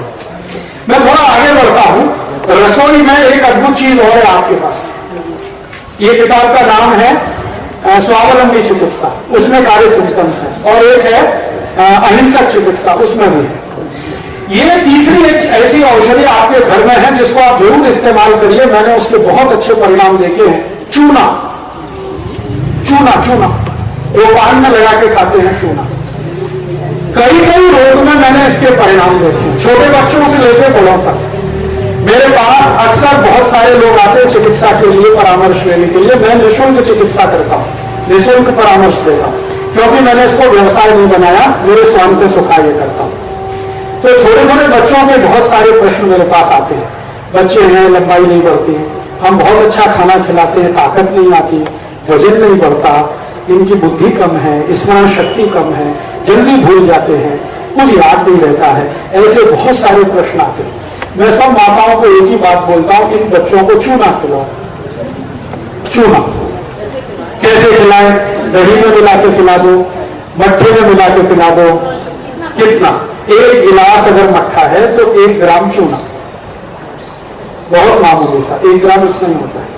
तो 1 गिलास दही का मट्ठा, 1 ग्राम चूना। दही 100 ग्राम ले लो, 1 ग्राम चूना। और सबसे अच्छा है गन्ने का रस, गन्ने के रस में मिला के पिला दो चूना। गन्ने का रस थोड़े दिन मिलेगा, 3-4 महीने, तो संतरे के रस में पिलाओ, मौसमी के रस में पिलाओ, अनानास के रस में पिलाओ, चूना खिलाओ छोटे बच्चे रोज सुबह सुबह खाली पेट। 12 महीने में चूना हमेशा मिलता है, चूना हमेशा मिलता है। पानी बना के हाँ बता, अभी इनका प्रश्न बहुत स्पेसिफिक है। चूने को हम 2 तरीके से खा सकते हैं। आप चूना ले आओ बाजार से, जो पान की दुकान में मिलता है, इसको मिट्टी के घड़े में डाल दो, ऊपर से पानी डाल दो। थोड़ी देर में क्या होगा कि ये चूना नीचे बैठ जाएगा, पानी ऊपर आ जाएगा। तो ये जो ऊपर का पानी है, ये चूने से भी ज्यादा कीमती है। पानी, चूने का पानी इसका असर चूने से भी ज्यादा आता है। तो अगर आप ये पानी पिलाते हैं तो ये सबसे अच्छा है, नहीं तो चूना पिला दो। कितना डालना चाहिए? हाँ, अगर आप चूना लाए हैं तो इसमें अनुपात 1 और 10 का रखिए। 100 ग्राम अगर चूना है तो 1 लीटर पानी डाल के छोड़ दीजिए। 100 ग्राम में हाँ, 150 ग्राम तक 1 लीटर छोड़ सकते हैं, बहुत मैक्सिमम 200 ग्राम। तो पानी डाल के छोड़ दीजिए। थोड़ी देर में देखेंगे आप, 1 दिन बाद 1.5 दिन बाद, तो पानी अपने आप कम हो गया। तो जब पानी कम हो गया तो ऊपर थोड़ा सा पानी रह जाता है, वो ले लेना 1 चम्मच, और वो 1 चम्मच मिला देना 100 ग्राम दही में, या 1 गिलास मट्ठे में, या 1 गिलास रस में, गन्ने का रस, संतरे का रस, मौसमी का रस, ये पीने का। और इससे आप देखेंगे कि बच्चों को भूख खुल के लगेगी, लंबाई बढ़ने लगेगी, हड्डियां मजबूत हो जाएगी। जो आपको लगता है कि मस्तिष्क की शक्ति उनकी कम है, ब्रेन माने मति मरता है, वो ठीक हो जाएगी। बहुत बहुत अद्भुत परिणाम है। मैंने अभी एक बच्चे पर इसका परिणाम देखा है। सेरिब्रल पॉल्सी एक डिसीज है जिसके बारे में एलोपैथी के डॉक्टर कहते हैं कि ये कभी ठीक नहीं होती। मेरे पास एक बच्चा है 8 साल का जिसको सेरिब्रल पॉल्सी है, मैसूर का है। मैं उसको लगभग 9 महीने से चूने का पानी पिलवा रहा हूं, उसका कम से कम 60% इंप्रूवमेंट उसमें है। तो जो डॉक्टर बोलते थे कि ये इम्पॉसिबल है, वो खुद अभी चमत्कार मानते हैं इसको। तो वो चमत्कार मेरा नहीं है, चूने का। अभी एक और दूसरा उपयोग इसका है, अगर किसी को पीलिया हो गया, आपके घर में जॉन्डिस हो गया, तो चूने का पानी पिलाइए उसको। वो एक ही कंडीशन में, या तो मट्ठे में, नहीं तो गन्ने के रस में। 1 ग्राम? हाँ, उतना है। 1 चम्मच या तो 1 ग्राम चूना, 1 गिलास रस गन्ने का हो, नहीं तो मट्ठा। मट्ठे में से क्रीम निकाला हुआ हो, मक्खन निकाला हो, नहीं तो लीवर में तकलीफ आएगी। तो ये आप अगर देखें 8-10 दिन में मैंने इसके रिजल्ट देखे, बहुत अच्छे हैं पीलिया में। इसी तरह से बहुत सारी माताएं हैं जिनकी उम्र 45-50 वर्ष के आसपास है और उनको मेनोपॉज पीरियड शुरू हुआ, उसके जितने भी कॉम्प्लिकेशन है उसकी सबसे अच्छी दवा यही है, चूना। सबसे अच्छी दवा है। मैंने अभी इस चूने के रिजल्ट देखे हैं। शरीर में कई बार गांठ हो जाती है, गांठ, ट्यूमर्स, और सभी ट्यूमर जो है ना कैंसर नहीं होते, मैलिग्नेंसी में नहीं है, बिनाइन है। तो बिनाइन ट्यूमर कोई भी है वो चूने से गल जाता है। माताओं को जो ब्रेस्ट ट्यूमर हो जाता है ना छाती में, वो बहुत आसानी से ठीक हो जाता है इसी चूने से। इस चूने से और क्या क्या ठीक हो जाएगा? आपके पैर की एड़ियां फटती है, आप चूना ले लो, एड़ियां ठीक कर देगा। त्वचा एकदम सूखी सूखी रहती है, चूना ले लो। मैंने अभी कुछ मरीज ऐसे देखे जिनको भयंकर एनीमिया था, हीमोग्लोबिन कम है, रक्त नहीं बनता, ठीक से नहीं बनता, उनको चूना दे दो, अद्भुत काम करता है। हड्डी टूट रही है और आपने प्लास्टर चढ़ा लिया है, तो हड्डी को वापस जोड़ने की ताकत इसी चूने में है, चूना दे दो। तो ये एक छोटा सा चूना 23 तरह की बीमारियों में काम आता है। तो मैं लोगों से कहता हूं तंबाकू नहीं, चूना खाओ, सादे पानी में चूना, सादे पानी में रख लो। पान के साथ चूना खाओ, कत्था मत लगाओ। पान के साथ चूना खाओ या खाली चूना खाओ, तंबाकू मत खाओ। कत्था भी दवा है, कोई कत्था दवा है लेकिन सबके लिए नहीं है। ये जो जर्नल है ना, जर्नल पब्लिक के लिए चूना तो है, पान तो है, कत्था नहीं है। कत्था स्पेसिफिक है। थोड़ा और आगे बढ़े, अपने घर में